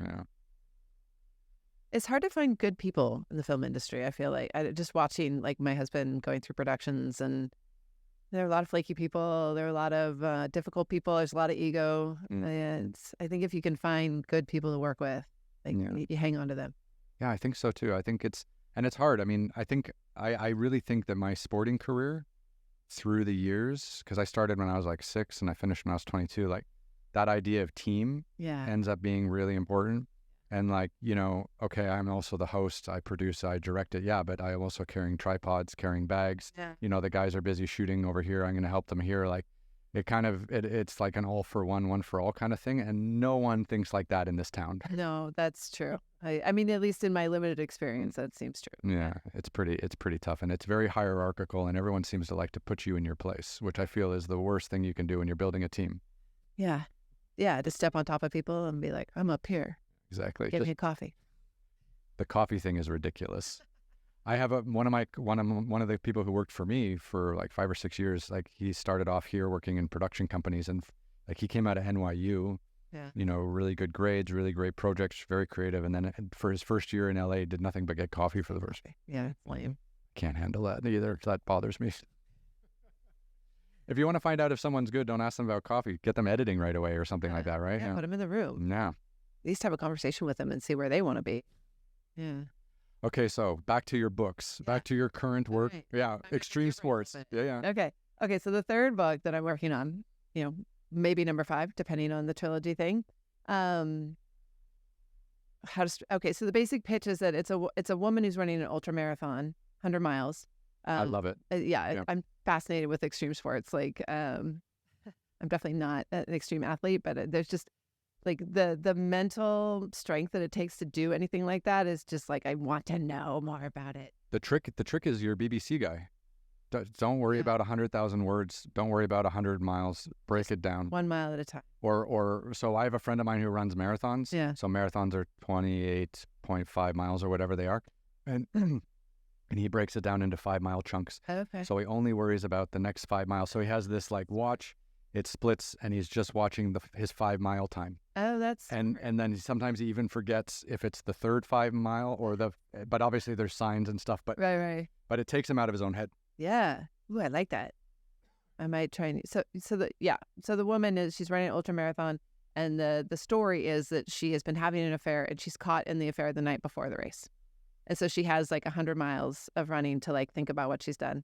Oh, wow. Right. Like, because it's such a mental game, a long race like that. You're just in your head for 100 miles, however long it takes you to run that. This is such a female character, because I feel if it was a man, he wouldn't care. He'd just run. You just run. Well, but here's the so she's having an affair with her coach, and he was supposed to be her pacer for the last segment, because you're allowed to have a pacer for the last like 18 miles. I'm basing it on the run that goes out of Squaw Valley. Oh. I forget what it's called. I'm drawing a blank now. And then her husband was her support team. And so like both of these men are very much like there, right? And so every time she comes into a rest stop, she's faced with like, what? You're such a bitch. I can't believe you did this to me. Oh my God, that sounds like 100 miles of pain. Right? I mean, and then I was like, this is so perfect, because I want to make it 100 chapters. It'll be like a chapter per mile. It's going to be on the shorter side. So the chapters will be pretty short, but like I'm breaking it up between like chapters that are set on the trail, chapters that are flashbacks to like relationship with the husband, chapters that are about like the affair and how that happened, and then chapters on like her training as a racer.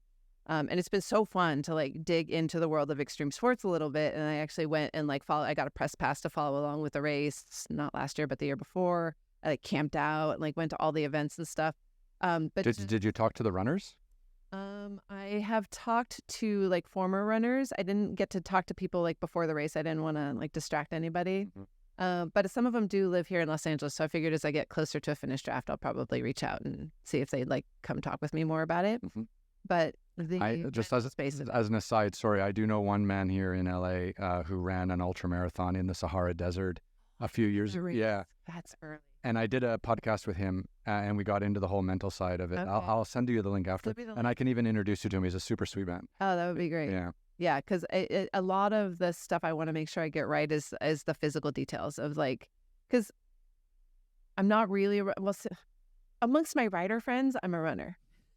But amongst running people? It's like people who run 100 miles, I like am barely a jogger, like barely.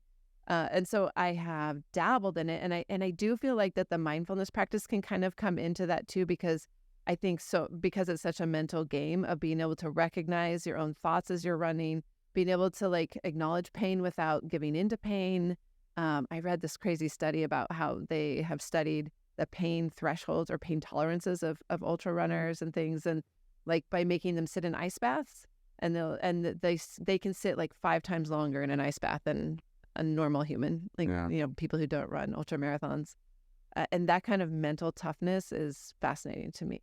It is. I think it's interesting. Like I guess the 2 or 3 experiences I've had with people who do like ultra marathons. First of all, I have a little antidote here to tell you. Obviously, what's his face? Lance Armstrong, the disgraced cyclist from the Tour de France, American. He, before he got caught up in the whole drug scandal thing, or at least before it became public, he retired from cycling. Okay. And one of the things that he thought he was going to do was do these ultra marathons or marathons like all around the world. And that was the way he was going to like stay physically active and keep promoting his message, give his Live Strong Foundation, everything like that. Yeah. But he got to the point where the pounding of the running was too much for him. Yeah. And he had to give up on that whole idea, which I always found very interesting because I cannot run. Like I walk, I climb mountains, I do, but the pounding of the running just kills me. Yeah. Yeah. And maybe it's all in my own head and I don't know, but that for me, that's what that does. But then I talk to some people who do running, and there's 2 very different kinds of people. Like there's some people, when they run it, they're meditative. So they're not even in their bodies and they're up there doing something else. Yeah. And they're just going. Yeah. And they're not thinking about their body, and they're really not even thinking about any real thoughts. And then there's other people that tune out the whole world and go really introspective. Yeah. And they process all of their pain and their ideas, and it becomes almost therapeutic. Yeah. Well, and this is actually the moment that I'm really fascinated with, is that physiologically, it takes energy and effort to like control ourselves, right, as humans, emotionally. And every repressed emotion we've ever had is just kind of sitting there in our bodies, but we're so good at just kind of walking around with them. It's no big deal. But when you're so tired, and I've watched all these YouTube videos of runners, like at the end of these long runs, we kind of lose the ability to regulate our emotions in a way. And any past like frustration or any, like, it just can all well up. And they'll talk about like even hallucinating on the trail because I'm not sleeping, and it's been a long time, and how these emotions can like float up in the weirdest ways, and to actually like see things on the trail that aren't there, or waking dreams as they're running along. I watched this one video of a woman who she beat her support guide to the check-in spot, and so her check-in, like she was winning and he wasn't there, so she like lost the lead while she was waiting for him to come and like swap out her gear for the next leg. And just the emotional meltdown that this woman has, who like I've watched other interviews with her, and she's like a very rational person, but like after running dozens of miles, something didn't go right, and she was like, I'm that to me, that's the thing where like I want to dig in and be like, tell me. Yeah, what was the trigger there? What was going on? Like, what else was going on? What else was going on? What was the thing that like someday you happened to you like in the past that like you've just never dealt with, and like the emotional overwhelm of not being able to like physically control. I don't know. I'm interested too in like somatic emotions and the way that like we store things in the body, and it's definitely out of my like expertise realm. But that's one of the reasons I love writing. It gives me the excuse to dig in and kind of become a mini expert on things and learn about things. And then you get to like move on and go doing it. There's a great documentary.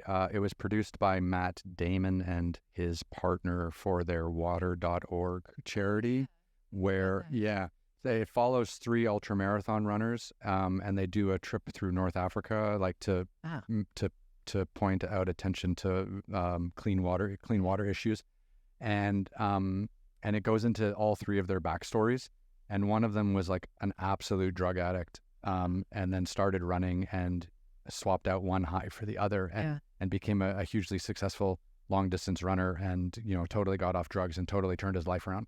And I just find like there's so many stories like that. I'll send you a link for that doc too. It's really worth watching. Yeah.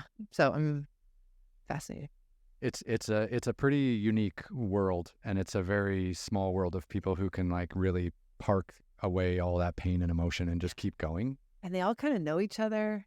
And when I went up there and excuse me, and I was hanging out before the race, and I really wanted to like know more about like how well do they know each other? Do they have what is an affair a plausible thing that would happen between a runner and her coach? Because I'm assuming, but I got a hold of this one old guy. So all the runners are busy, like they're doing all the run prep stuff, and I didn't want to bother anybody. But I'm hanging out, I'm taking pictures, and there was this old photographer guy, and He looked, you know how like old runners, you can kind of tell like you've been a runner a long time, maybe not still a runner, but like kind of still has the runner body. And I asked him, I was like, did you used to run these? He's like, oh yeah, I used, and he had all these war stories. And so I got to pick his brain a little bit about it. I'm like, okay, tell me about like, you know, the after party. What is it like when the cameras are off and like, and he's like, oh, everybody's having sex with everybody. And I was like, yes, I knew it. Yeah. It's like the Olympics. I mean, have you ever heard the stories of all these Olympians going into because they're all staying in these dormitories in the Olympics, like, and they're all fit. And yeah, exactly. And then the moment their competitions are done, it just turns into a free for all. I'm sure it's equally incestuous. I totally believe it. Yeah. Young, healthy people. Yeah. I think, nothing else to do. I think that's a definitely plausible situation. Your premise for your novel. Yeah. Yeah. And maybe you should even throw in one chapter for the photographer, watching all of this unfold from as a third party, just watching, like, you know, continuing to follow this woman. And as she comes in and she's arguing with the husband and she's arguing with her coach and then running off again, like that could be someone from the outside. Yeah. Yeah, that's a good idea. Have like an outside observer character. And because, you know, he's the guy that was too old to run and he used to do it and misses it. And now he's following like this like love triangle unfold. I like that, actually. Yeah. Give it some context. Yeah. Totally. So, I mean, do you have any questions about the actual intensity of the journeys or the training? The training is probably where most of my questions are. I know you're not a runner yourself, but like you have a lot more experience in like extreme sports in general. Mm-hmm. Like diet wise, you'd have to eat a lot, right? Like a lot. I think you have to eat like right. Okay. Yeah, I think eating a lot is important. A lot of these people, like, I think a real thing you need to decide is like whether these people have like full-time jobs or not. Like, I've written her as independently wealthy, so she does not have a job. That she can train and probably eat as much as she likes, right? I think a lot of people who are, you know what you find is you find a lot of people who are doing these ultramarathon runners, they're actually like super high functioning, super successful in business. Oh yeah, like lawyers and stuff. I've come across those in my research. Yeah, and I think it's because they just get so fucking stressed out in their daily life. Like they've got 3 kids and a wife. I'm speaking on it from the man's point of perspective here. Like they got 3 kids and a wife and their own legal practice. Yeah. But like once a quarter they disappear for a weekend and they run 100 miles through the desert, and that's like how they reset their. They blow off all the steam and It's a fine line, I think, between like the people who you'll see doing 7 or 8 events all around the world, who are like maybe independently wealthy, versus the people who are just kind of like traveling around the U.S. doing it and also have like a full-time job and family responsibilities. Yeah. Well, and it seems like there's a big divide too between running it and running it to win it. Oh, completely. Yeah. Very different crowds. Yeah. Yeah. I mean, it's like the New York Marathon, right? Like you get these guys from Kenya who are, you know, absolutely professional runners coming in and doing like 3-hour marathons. And then you've got my friends coming in at 5, 6, 7 hours. Yeah. Yeah, I think you really have to decide how competitive. But if she has a coach, you must be competitive. Her as we're running to win it. That's how I'm writing her. I'm actually basing the end on it was like 2017, 2018. There was a race for the last 6 miles. Like one woman was winning, like by a pretty good margin, and then her closest competitor, like caught up to her, and they ran the last like 6 or 7 miles at like a 7-minute mile pace. Jesus. After running 96 miles. Oh, like, that's insane. Yeah. How do you do that? It's nuts. Like literally neck and neck after 96 miles to get to the finish line. And which one of those women were running to piss off their fathers? Fair question. Just trying to get deeper in the backstory. Yeah. Yeah. Well, I am writing a little bit of that. And so the working title of it is what did I decide on? Anything is possible, nothing is safe, which is based on it's a quote from. It was something that a newscaster said. It was an observation about women who are raised without fathers around. That anything is possible and nothing is safe. And that really resonated with me. I mean, my dad wasn't really around, and I've always kind of had that attitude of like, yeah, I can fucking figure it out. Like, I'll do it. But also always very guarded, always very protected, because she can just fall apart at any minute.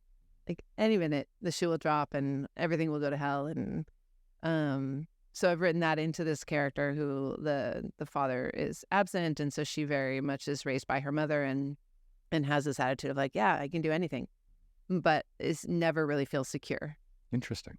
Yeah, I like that. Also, too, a lot of these ultramarathon runners, they also like climb mountains and do all other crazy shit. Like they also they embrace the lifestyle on multiple fronts, not just the running front. That's good to know too. Yeah, because you'll find these people like they'll do Kilimanjaro, or some of them will run up Kilimanjaro. Yeah, like There's no air up there. Yeah, I know, but they train for it and then they go for it. Like you'll see a lot of people doing like speed records, because a lot of the highest mountains in the world you can walk up, right? Yeah.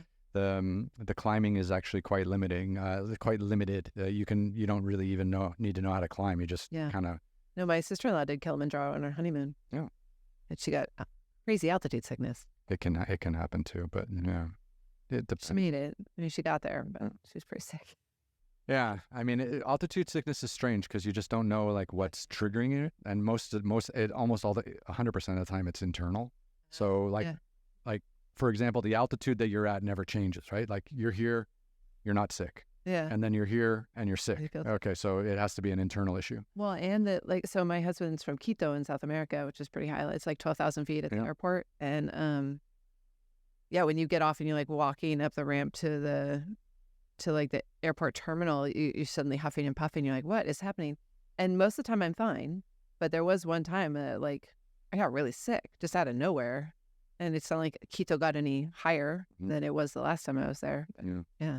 Well, I have a friend who's climbed Everest. I have a friend who's like climbed the 7 highest mountains on 7 continents. He's done like crazy shit. But then he led a tour once to Kilimanjaro, and Kilimanjaro is kind of considered an easy mountain and a low mountain. It's only 6,000 meters, which is 18,000 feet. So it's not that big. But even after being as accomplished as he was, he went to Kili, and he was under a lot of stress, and he was going through a divorce. And there was a lot of other shit going on in his life, and the altitude just decimated him. Because what altitude sickness does is it's like water looking for a crack. Okay. So it kind of washes you over, and if it finds a crack in your immune system, or it finds a crack then it just seeps right in, and you're finished. But if you're not cracked, and if you're keeping it together, and you're quite healthy in all your other steps, then whatever happens to you, you can kind of work through it. Yeah. Like water, dehydration, headaches, all these kinds of things. But yeah, it does kind of look for that one moment of weakness in the porcelain. Another one of the ultras that I looked at was the one that takes place, I think it's out of Utah. It's like the Mile High Ultra. I forget what it's called. Iron. It's not Iron Man, of course. But it's Iron something. It's out of an old iron mine, and the altitude is a big part of that race. Yeah, it's a whole. Yeah, people don't think of that, but it does make everything a lot harder. Yeah, because they say altitude at sea level, which is I guess where we are here in Los Angeles. It's that's kind of your base level. Yeah, and then at 5,000 meters as a Canadian in feet, that's about 15,000 feet. The oxygen in the air is exactly half. Oh wow! Yeah, okay. and then it goes less the higher you go. Yeah. From Quito, we've gone up to some of the volcanoes like Cotopaxi and things, and you feel it. You can definitely you get up to that 15,000, 16,000 range. Yeah, not a place you want to be sleeping unless you're like really comfortable and you've done the work to get up to that altitude. Yeah, we always drive up, so drive up and then we. Sleeping at altitude is really hard. The highest I've ever slept at is about 6,000 meters above sea level, which is kind of 18,000, 19,000 feet. And that was, you just don't sleep, right? Because you kind of fall asleep for a few minutes and then you wake up catching your breath. So you're just kind of like slowly drowning. And it's worse at 7,000 meters. So like when the guys and the girls, when they climb Everest, I think the last Camp 4, I think it's at about 7,000 or 7,500 meters to get up to 8. So 7,000, say 7,000 meters, that's like 22,000. That's a very high. That you don't sleep at that altitude. Yeah, you just lay awake like trying to breathe. Yeah, it's strange, but it's nice because it kind of like puts you in your place. Yeah, I can see that. It's a very humbling experience. No, so much of adventure sports is kind of about that. I mean, the other thing I've explored a lot in researching this story is why, right? Why do people do these kinds of really hard things? And I'm fascinated with this idea that instinctively our lives are too comfortable almost, that there's something really satisfying about getting a little uncomfortable. I don't know if it's about putting you in your place or breaking down ego, or I mean, people have different responses to the why do you do it, but I the underlying theme seems to be like I'm not comfortable being so comfortable. Yeah, I think that's really it. And don't forget too, like, what, 10,000 years ago, we were all hunter-gatherers, Right. and we had to walk, a lot, and we had to fight for things. Food. Yeah. I had to like find the berries to eat, and yeah, life was just harder. And if it was cold, it was cold. You didn't turn on the heater. Like, I mean, I guess you had fire, but not the same. You had to make a fire. To make You had to find some fucking wood. No, I think like the way we live now, we're a shadow of our former selves.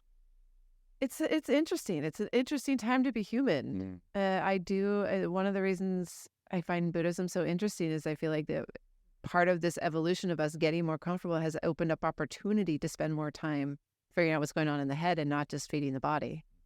And whether we take advantage of that or not, who knows? But I think that can even go too far. I think get too in your head. Yeah, because you certainly can get too in your head. Because like I used to tell people, like, oh, you walked across a desert for 120 miles. I didn't do it in 2 days or whatever the marathon runners do, but like I did it over several days. And they're like, oh, why would you do that? And I was just like, because it was so peaceful, like reconnecting with nature, no mobile phone, no distractions. And it's just like, and this is an old trading route. Like people used to do this. They used to go 1 week in one direction. They used to come back, pick shit up and go 1 week in the other direction. Like, why have we become so soft that this is not something that anyone even wants to think about doing anymore? Yeah. It's just like, we've lost. I really feel like whatever's going on in the brains and whatever new technology we're creating, great. But I feel like when it comes to our physicality and our connection to nature, we've lost a lot of steps. We have lost a lot of steps. Yeah. I was reading Undaunted Courage, I think it was, about the Lewis and Clark thing. And they had this one little snippet that really struck me. Apparently, I think it was Lewis, who he liked to walk a lot. Like he was really well suited to this adventure. But he was lamenting the rise in horse carriages because people were getting lazy and they weren't willing to just walk 5 miles to go to their neighbor's house. I fucking love that. I was like, yeah, I want to walk 5 miles, but I kind of don't want to walk 5 miles to my neighbor's house. I'm spoiled at this point. I can't fathom walking 5 miles to get to my neighbor's house. Well, yeah, walking 5 miles through a city is terrible, but walking 5 miles through Utah while you're breathing fresh air and surrounded by gorgeous mountains and fresh water that you can drink from. And my thing is sleeping in nature and sleeping by the stream where you can hear the water at night. And it's one of my favorite things. But I also love walking through a city. Like that's actually my husband. It's one of our favorite things to do is go to a city we don't know and like literally walk all day. We have breakfast and then we just leave the hotel and walk. That's a nice way to do it too. You get hungry, you pop in, like find cool little places to eat. But no, I much prefer sleeping by a stream, like any day. It's nice. It's so nice sleeping without distraction. Yeah. So what else? I mean, what else do you have kind of coming out for the next year or the rest of 2024? Anything you want to share, talk about? Well, I'm finishing up that book on the mindfulness of writing. Mm-hmm. I'm just going to self-publish that one, so that should hopefully be up on Amazon pretty soon. And then I'm going to go back and finish up the running book because that one's the closest to done. So hopefully, I don't know if I would get that done this year. I would love to get that done this year. We'll see. And then next year, I guess I'll be breaking up my other book into a trilogy and figuring that out. So this is interesting for me. So you've done, your first book was published by a publishing company, although it happened right before COVID, so that was a bit rough. But your next book, you're thinking about self-publishing. Like, what's the difference between working with a publisher and self-publishing? It's getting very muddy. Mm-hmm. And this is the interesting thing, too, is I did go the traditional publishing route for my first book. And I had to do as much marketing as I think I would have done if I had self-published. They still have the advantage in that, like they sold the rights to Moscow. Like there's a copy of my book in Russia in Russian. Like I'm not set up to do any kinds of translations or international sales or anything like that. So I think traditional publishing still has that advantage. But when I'm like publishing a book that's about mindfulness and writing, and the goal of that book is to kind of spread my message and hopefully bring people into my community, like my online writing community, or to work with me as a coach if that's what they want to do. I don't need that in Russian. I need it to be available and easy to get. Like they can get it on their Kindle. They can get it in a paperback in 3 days through Amazon. So I don't see any advantage to going the traditional route with that book. And then there's also just the like price point. Like if I sell a copy of my first book, I get it like 90 cents off the sale of that book because they're paying the bookstore, they're paying the printer, they're paying the publisher. Like everybody takes a cut. My agent gets a cut, everybody. So I get very little off of that book. If I sell a book through Amazon, like Kindle Direct Publishing, I get 70% of the cover price. So I can make the price way lower and still make more money. Which is crazy. So that book's a no-brainer. When it comes to the next literary fiction that I'm writing, it's still in this like, I don't know area because there are still benefits to having the traditional publisher. But I think there are fewer and fewer as the democratization of technology is just making self-publishing so much more accessible. The question really comes down to marketing. What about, so you have an agent though, right? I do. Well, actually, no. A freelance agent? Well, no, I had an agent. We parted ways. We had some disagreement. I think as long as you're self-publishing, but you have an agent who can manage like third-party rights, whether it's whether it's translations or even like optioning for book projects and stuff like that. As long as you have like someone managing that part of it, I feel like self-publishing is really easy. You know, I self-published my books. I had an editor I worked with. She was amazing. But then I ended up self-publishing, and I realized like I couldn't get in a bookstore. Yeah. And for me, like being an author, going around to bookstores and like chatting with people and doing those events is something that I really wanted to do. Like I got into making adventure television and stuff like that because I loved speaking and doing live events. Like I wrote because I wanted to be able to travel around and talk about my book, but then there's no more bookstores anymore. There are some bookstores, but they're so overwhelmed that if you're self-published, you really can't get in. And you can't get your book in there at all. Like I thought like, okay, I'm going to self-publish this book and then I can travel around the US and, you know, visit bookstores and talk about the book and, you know, sign copies and really connect with readers. Yeah. But because my self-published book wasn't published by a reputable publisher, they wouldn't even host it in their shop. And then then they only have authors in that have their books for sale in the shop. So then you miss out on both. Well, but even traditional publishing, like when I was planning the book tour that never happened because of COVID, but I was planning to do the West Coast because I have a lot of friends and family up the West Coast. And so I figured they don't really like pay for you to go on book tours, but they're like, well, what cities do you want to visit? And we'll call the bookstores and see if we can set something up. And even with my publisher calling the bookstore, like Pyle's bookstore in Portland, I was like, love Pyle's bookstore. I want to do an author talk there. And I have a lot of friends up in that area. So I figured, well, that should be an easy sell. I'm not a big enough, like as a debut author that's not already famous for something. They said they would be willing to have me come if I could give them a guaranteed guest list of 50 people who would show up. Who the fuck can guarantee that? It's such bullshit. And that's even with the publisher making the phone calls for me. So even with the traditional publishing, you're not guaranteed the spots at bookstores. Now, you do get into the bookstores more.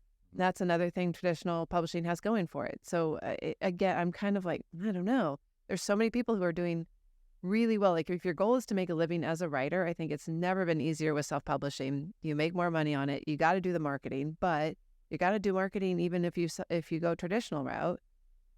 So I don't know. I think the benefits to traditional publishing are dwindling. Yeah, I think you're right. And I mean, you have to do marketing even if you're not an author. I mean, everyone has to market themselves all the time. The amount of shit I have to do just to get this podcast out twice a week is insane. Podcasting is so intimidating.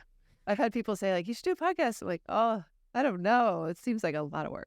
Well, I was in television for a long time. So setting up this studio was really easy.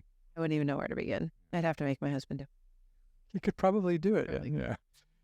But no, it's actually been, it's been really, for me personally, it's been really refreshing to come here and set this whole thing up because I feel like I haven't been very established anywhere for the last few years because from like 2015 to 2020, I was literally traveling like 300 days a year.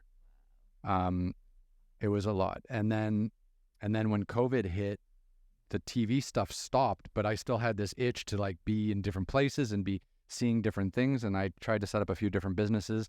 So I was bouncing around a bit, trying to do some stuff, never really settled. And it was very frustrating. So now I'm like here, and I'm like, I want to set up a base in Southern California and like have this space available so that when I do go out and I can come back, I can still meet inspiring people and share stories with them and stuff like that. It's a great space. Yeah. It's really well. And the fact that you don't have to like take it down and put it back up every day, like that's nice. It's not a child's bedroom. Exactly. Yeah, you're not like making a kid out there with an iPad. Yeah. No, that'd be tough.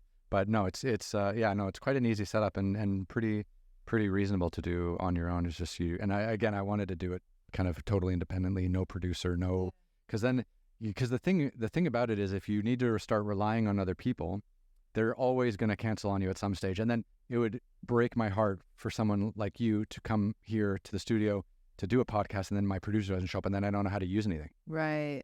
Yeah, that would be frustrating. So I need to be able to like manage it all by myself, put it out by myself, do the whole thing, because that just gives me kind of like control and peace of mind. Yeah. And at this stage, it's all about peace of mind.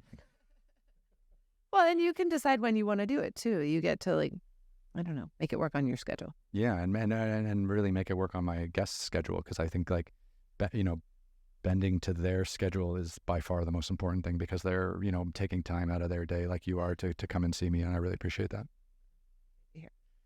So I mean, like it's hard to be a writer. It is hard to be a writer. I will say AI is helping a lot. I don't know I don't know how long we've been sitting here, if we have time to like get into the AI question. But I would love to get into the AI question. The time is just down there. Yeah. We're rocking and rolling along. But I'd love to talk about how you're incorporating AI into writing, because obviously we just had a writer's strike in Hollywood that was completely about this. Yes. And then we had an actor's strike also that was partially about this. There's the famous story that some company, I can't remember which one now, was using Scarlett Johansson's voice in AI mode, that was using it to sell some product, and she sued them. So no, this is a hot topic. I'd be very curious to see how you're using AI to benefit your craft. Yeah. Well, it's a big discussion among writers, right? I know a lot of writers who are like, I'll never touch it. My integrity as a writer, it's like at stake here. I'll never use AI. And I went the other route of like I was saying at the beginning of our conversation, that it's not going anywhere, right? Technology is only going to keep going. And I feel like if you don't learn it and embrace it and step into it, it's going to go without you. And then you're going to have to play catch up. Yeah. You remember all those people in like 1997 or 98 that were like, I'm not going to use Google. Or I will never own a cell phone. It's like, oh yeah, how's that working out? They've all fucking lost. Yeah. Well, and I saw, so as I was explaining pretty quickly, the writing on the wall of like the freelance work going. So my mom, when I was growing up, and partly how she supplemented her painting income was by doing illustrations. And she was like a sign maker. This was a job that people had in the 70s, right? Like if you had a shop, you would come to sign, and she would make you that open sign, or like your menus were designed by somebody, and then you would get them printed at a printer. Like there were these were jobs that people had. I love that. It was lovely. And I think she actually, her bread and butter was wine labels. She did wine labels for pretty much like, if you have a wine that came out of Sonoma County in the 80s, it's probably her. That's amazing. I love the fact that was actually done by someone. Yes. The lettering, the illustration, all of it. And then computers came on the scene. You can type it in and print it on your own. And she went from like doing just fine to totally out of a job in about a year and a half. Wow, that was the first round of artistic decimation. Yes, exactly. Yeah. And it was devastating. She ended up having to go back to school. We were just joking last night about how she filled out all our college forms, our applications, the FAFSAs, like the financial aid forms that year. That's why we got really good financial aid packages, because we didn't have anything that year. Like it was rough. And I'm so proud of her. Like she adapted. She went back to school. She learned like Adobe Illustrator. She fought it for a long time. She's like, I'm never going to have a computer, same thing. And then she had to do wild amounts of catch up to just get to where like the kids were with the Adobe Illustrator and whatnot. And so when I had that experience a year and a half ago of starting to use AI to help me with the freelance work I was doing, saw real quick, like that's where it was going. I don't want to have to do what my mom did and like stress out and be poor and have to play catch up. So I turned into it. First thing, started playing with it. That's exciting. It's fascinating. I mean, I don't know how much you have played around with it, but I'm really into it. I think I'll get back to the AI thing in a second, but it's just speaking on your mom's story. I really feel like it's so important with technology moving as fast as it is Yeah. that we all need to embrace the new technology, and then we all need to be willing and accepting and almost anticipating Yeah. us having to totally reinvent ourselves every Yeah. 3 to 5 years Be prepared for that. in the way we do things. Because I remember, so I went to China in 2001, 2002, and then I was writing and doing photography there. I was like a journalist. I worked for the New York Times for a bit, blah, blah, blah, blah, blah. And the day rates were really good, like 2002 to 2010. Like I was making money and was making great money, and I was covering China. Like I was doing stories that people were, yeah. But when Lehman Brothers collapsed in September 2008, obviously devastating financial crisis, people lost homes, housing crisis, all of that was terrible. But a small subsection of what happened when Lehman Brothers collapsed is the print publishing industry completely died. Right. And this had been happening over several years with the classified ads moving online to Craigslist. That's why Craigslist makes $1 billion a year now, and the New York Times has no revenue. Right. And then so what happened is all the day rates they didn't cut in half. Like they went to nothing. Yeah. Yeah. And then all of a sudden I couldn't make a living as a photographer anymore. And then I was like, well, I still want to tell stories. Okay, so like I guess I have to figure out video. And then video, was becoming digital. Cameras were becoming cheaper, and you could shoot on the run. You could kind of guerrilla, like you said, democratization, which you repurposed much more elegantly. But I just feel like every and that was like every 10 years, I felt like a real shift that I've had to make in my own career. And now I think the cycle's tightening. Like I think now it's like 5 years, and then it's gonna be 3 years. And if we don't keep adapting, we're screwed. Yeah. If you're in the creative arts. Be the challenge. Yeah. Yeah. And when I say I like jumped into it head first, I have used it for everything but my creative writing, which I still feel like I still doubt whether a computer will ever be able to tell my story, like a story that I come up with. I don't doubt that computers will be able to tell stories. My hope is that there will be room for both computers and humans to tell stories, and that the AI part of it has freed up so much of my time, allowing me to do more of my writing. So things like my blog, keeping up a blog, I post every week, and I write on different things that just are writing related. And what I have found recently is I'm busy. I spend a lot of time in the car because we live in LA. And I had this idea like a couple of weeks ago where I'm like, oh, I can talk into my phone while I'm driving. I don't even have to hold the phone. I just hit the little button, say, hey, Siri, make a note. And I just talk. And then when I get where I'm going, the idea that I had for the blog post is all there in like transcribed for me. I can drop that into AI and say, clean this up. And then I'll say, okay, can you like give it headers and break it into paragraphs? It basically like takes something that I just said in like out loud in the car and turns it into a blog post. And then I go, it's not perfect. There's a little cleanup that has to happen. And then I find an image for it. But like it has taken what used to take me hours to write a blog post. And now I can just like basically bang one out in a few minutes when I get to the office because it's already written on my phone. That's wild. Yeah. And then what I do is I can take that and I can say, okay, rewrite this into an Instagram caption and then put that on. And because I've already written it, I don't want to rewrite it. Yeah. That's interesting. So you're kind of using it as thought expansion and then rewriting. Yeah. Or if I need to like outline a class I'm going to be teaching at a seminar or conference or something, like, can you give me an outline for a class on blah, blah, blah?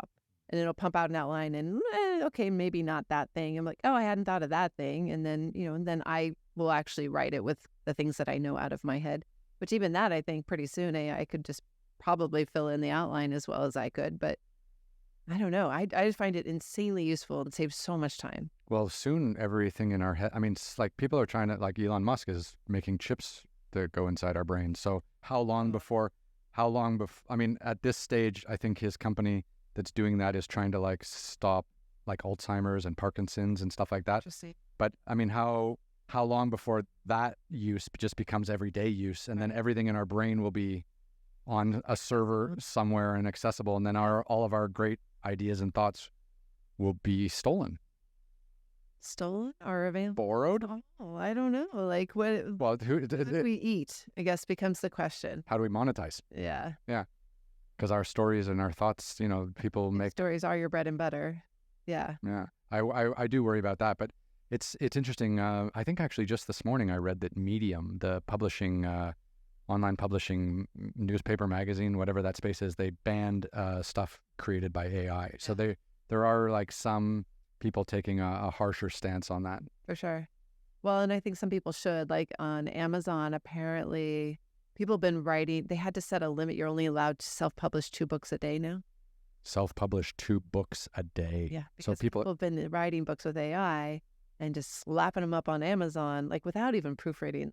that seems like a quality issue that should be addressed by Amazon. Really, they're just terrible, right? Some of them are just basically 80,000 random words that they call a novel and they put up. But the problem is that because the Amazon bestseller is really an algorithm, and if you are a computer and you know how to work the algorithm, these books are landing on the bestseller lists.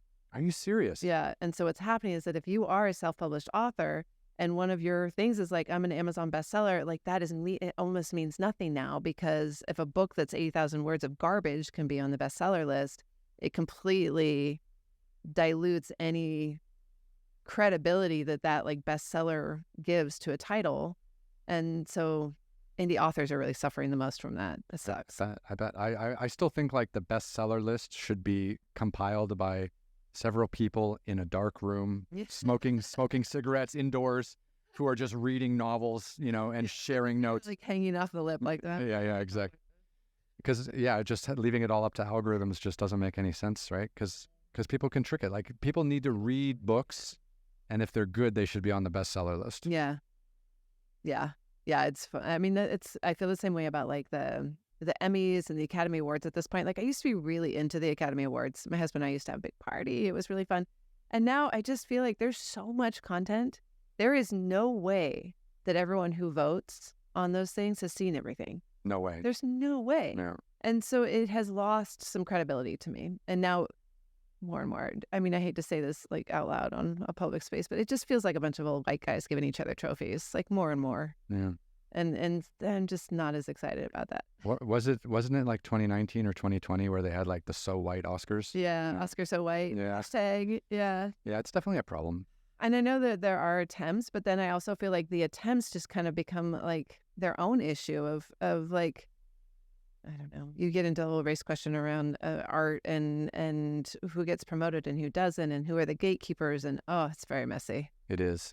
But I think I don't know. I think I'm a strong believer that like all change needs to be bottom up, right? Yeah. So if you think about like where do the stories that are being told that are productions that are hiring Brad Pitt and George Clooney and Tom Cruise, like where do those stories start? Well, they start with writers.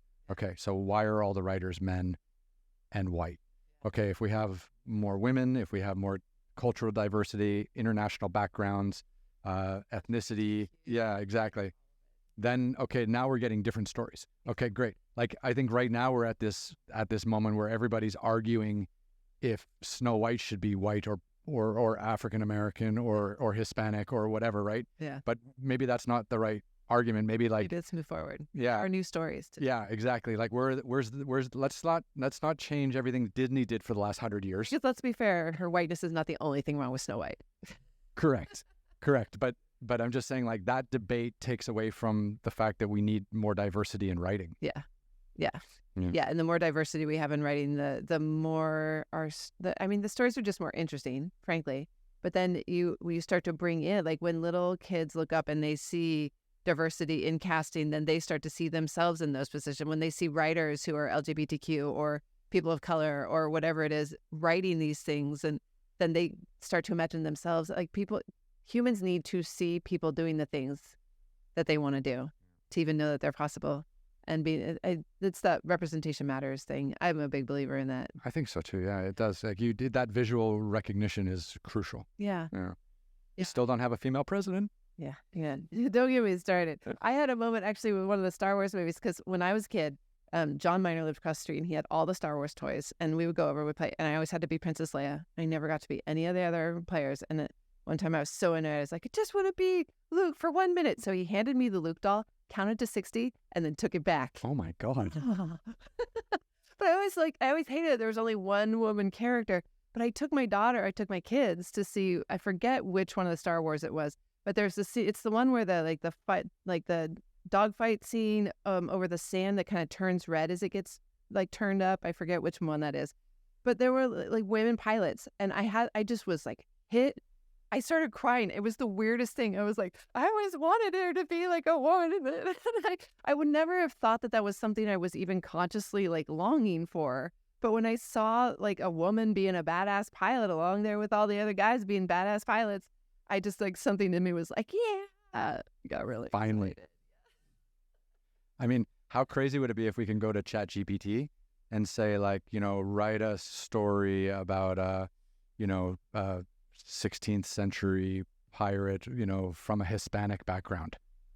And then all of a sudden, white people who can manipulate ChatGPT can start writing more ethnically diverse stories that they wouldn't necessarily be able to write in the first place.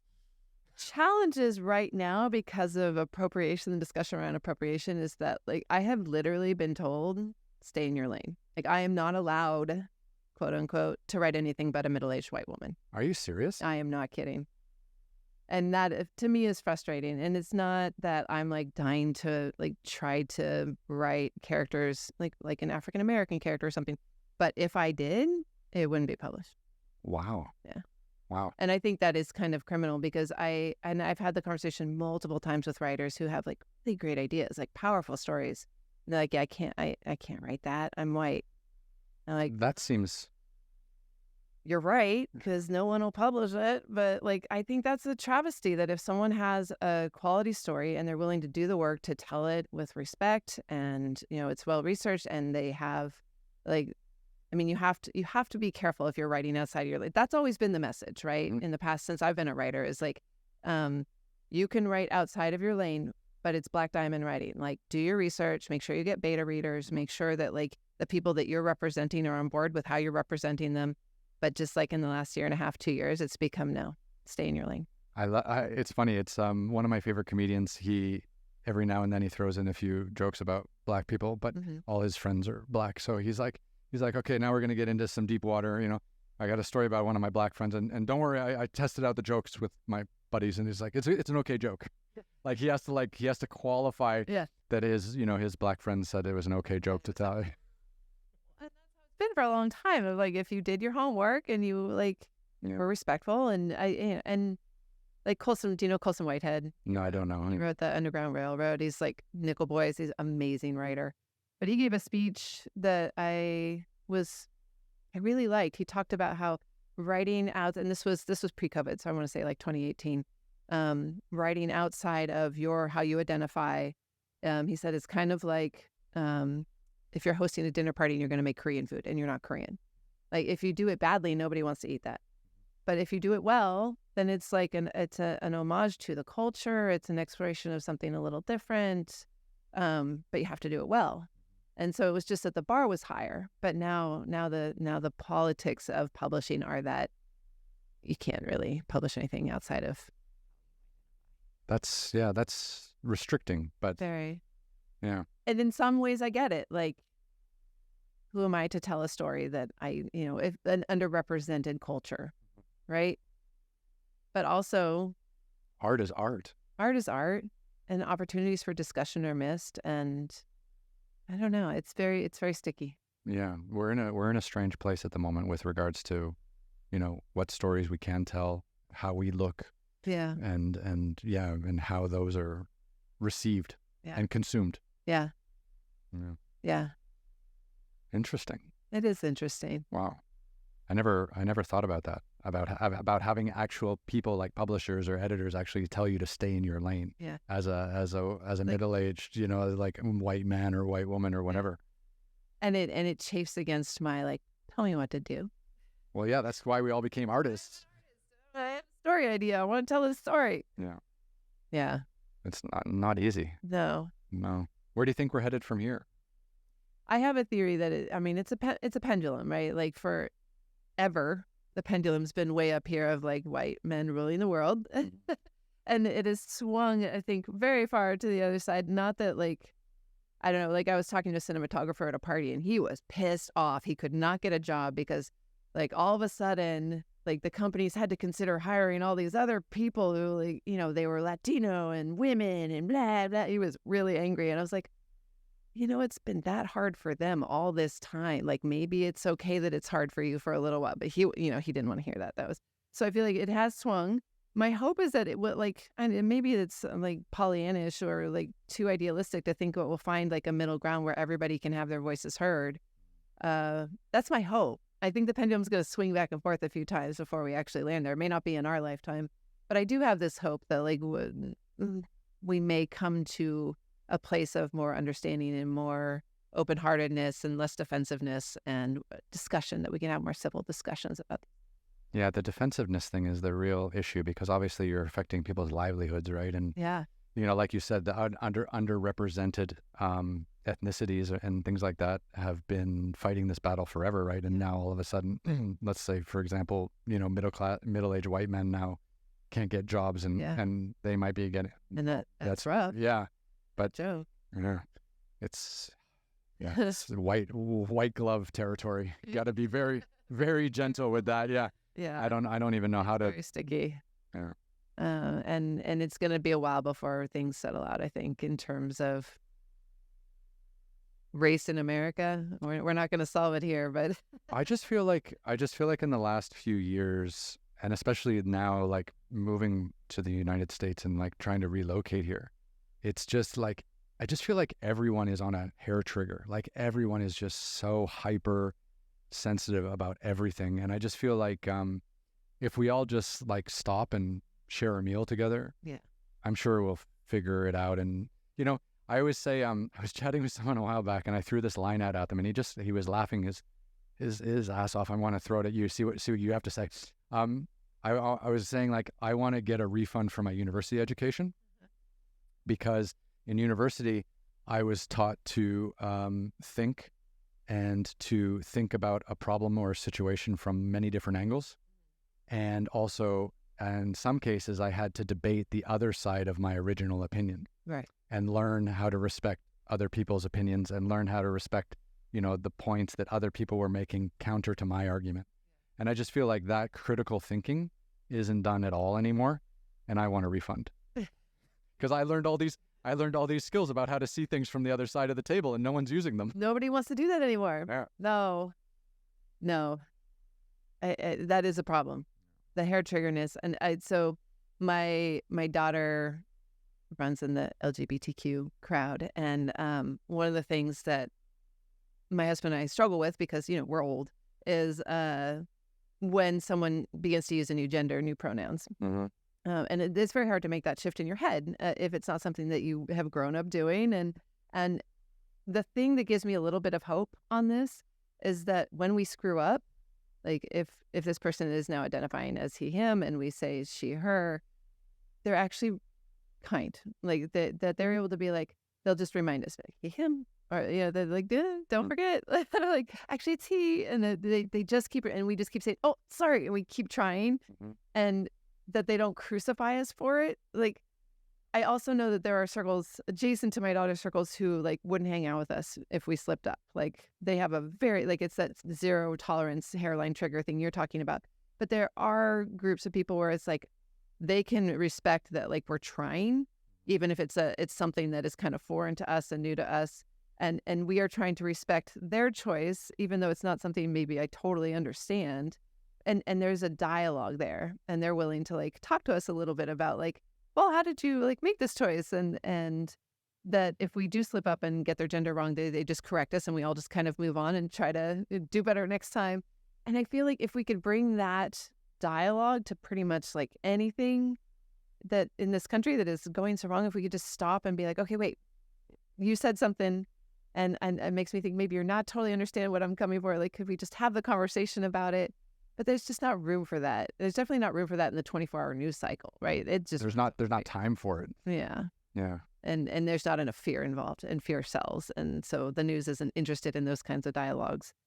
But I think if we can, honestly, I feel like the more you get local, I think that's the solution. I've stopped listening to national news, especially election coming up. Ugh, forget it. I'll vote. I'll do my part. But I've gotten really into local politics. I go to like our local chamber meetings. I go to like our city council meetings and things. And like that is where, and we have actually for LA, we have a pretty high percentage of Republicans because LA tends to be pretty Democratic heavy. Mm-hmm. But be talking with someone and we all want the same things. We all want our kids to be safe. We all want the streets to be clean. We all want to like make enough money to feed our families. And sometimes I'm surprised to like talk with someone and be like, oh, you're a Republican. I thought I didn't like Republicans. But like here we are agreeing on everything. At the base of, I mean, like, and you see this too when you travel around the world. Like, so right now, like we have I hope I'm not stepping way into too much hot water, but there's a massive crisis between Iran and Israel, right? This might go horribly, but let's see where I go here. But, you know, if you go to Iran and you talk to a mother of 3, you know, and you ask her what her biggest concerns are every day, it's safety for her children, food on the table, making ends meet, blah, blah, blah. And then if you go to Israel, you find a mother, you know, and ask her the same 3 things, she's going to say, yeah. And it's just like, and then it's like, where does all the other garbage come from that messes all of that up? Like, and I've filmed in more than 50 countries around the world. I've met people all around the world. Like, everyone has those same 3 things, like safety, you know, take care of the kids, educate the kids, food on the table, you know, everyone's just trying to get by. Yeah. And then you have all these like super rich dynastic families, generational wealth, all in politics that are all just trying to create fear and war. That's where the drama. Yeah. And that sells the papers because their friends are all publishers or the publishers put them there. And then it's just this cycle of back scratching and it's everyone else suffers. Yeah. Yeah. Yeah. And so more and more, I feel like where I want to focus is like LA. Yeah. I want to help like the people that I can help here.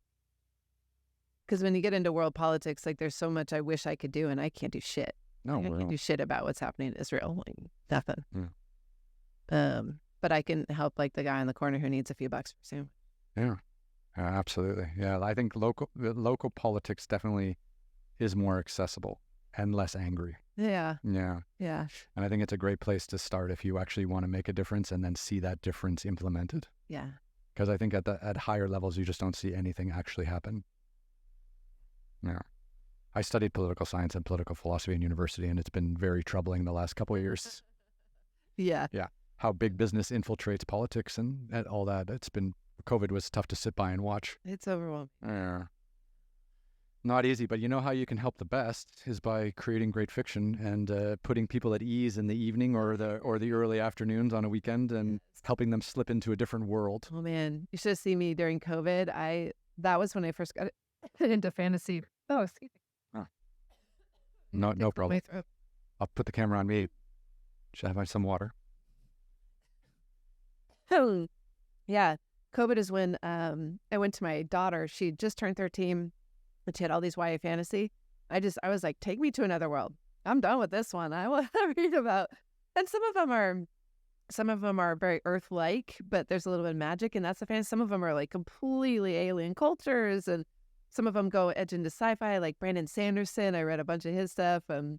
I read Robin Hobb. Robin Hobb is this wonderful fantasy writer. She's not YA. But each book is like 800 pages, and it was like potato chips. I couldn't put them down. I was like, I just don't want to be in our world anymore. I want to go somewhere else. I think escapism is important because I feel like, and I used to do this too. Like, I'll tell you, the happiest year of my life was probably 2019. Yeah. Because I was traveling and I was off the grid and I was living in a tent, but I was busy and stressed and working, but I was not consumed by the day-to-day garbage of our society and our culture and our politics, right? So that escapism, if you can't hide in a tent for 2 weeks out of every month on the side of a mountain, then at least you can bury your head in a book and disappear for a while. Exactly. Yeah. I love it. That's why I love fiction. No, it's I think you can help a lot of people by telling great stories and letting people kind of dip into that space. Yeah. Anything else where can we find out about your work? Website? Easy to find. April Dávila. AprilDávila.com. I'm at April Dávila on Twitter /X and Instagram. I'm really more like Twitter's not my favorite these days, but so more Instagram than Twitter. Okay. I'm very easy to find. Great. I'll make sure I link to all of that in the thing. And thank you so much for swinging by and sharing your work and your passions. Thank you for having me. This has been lovely. Absolutely. So now look at this. We go to the wide one and we can shake hands because we're here in real life. I love it. Thank you so much for swinging by. Fade to black. We're out.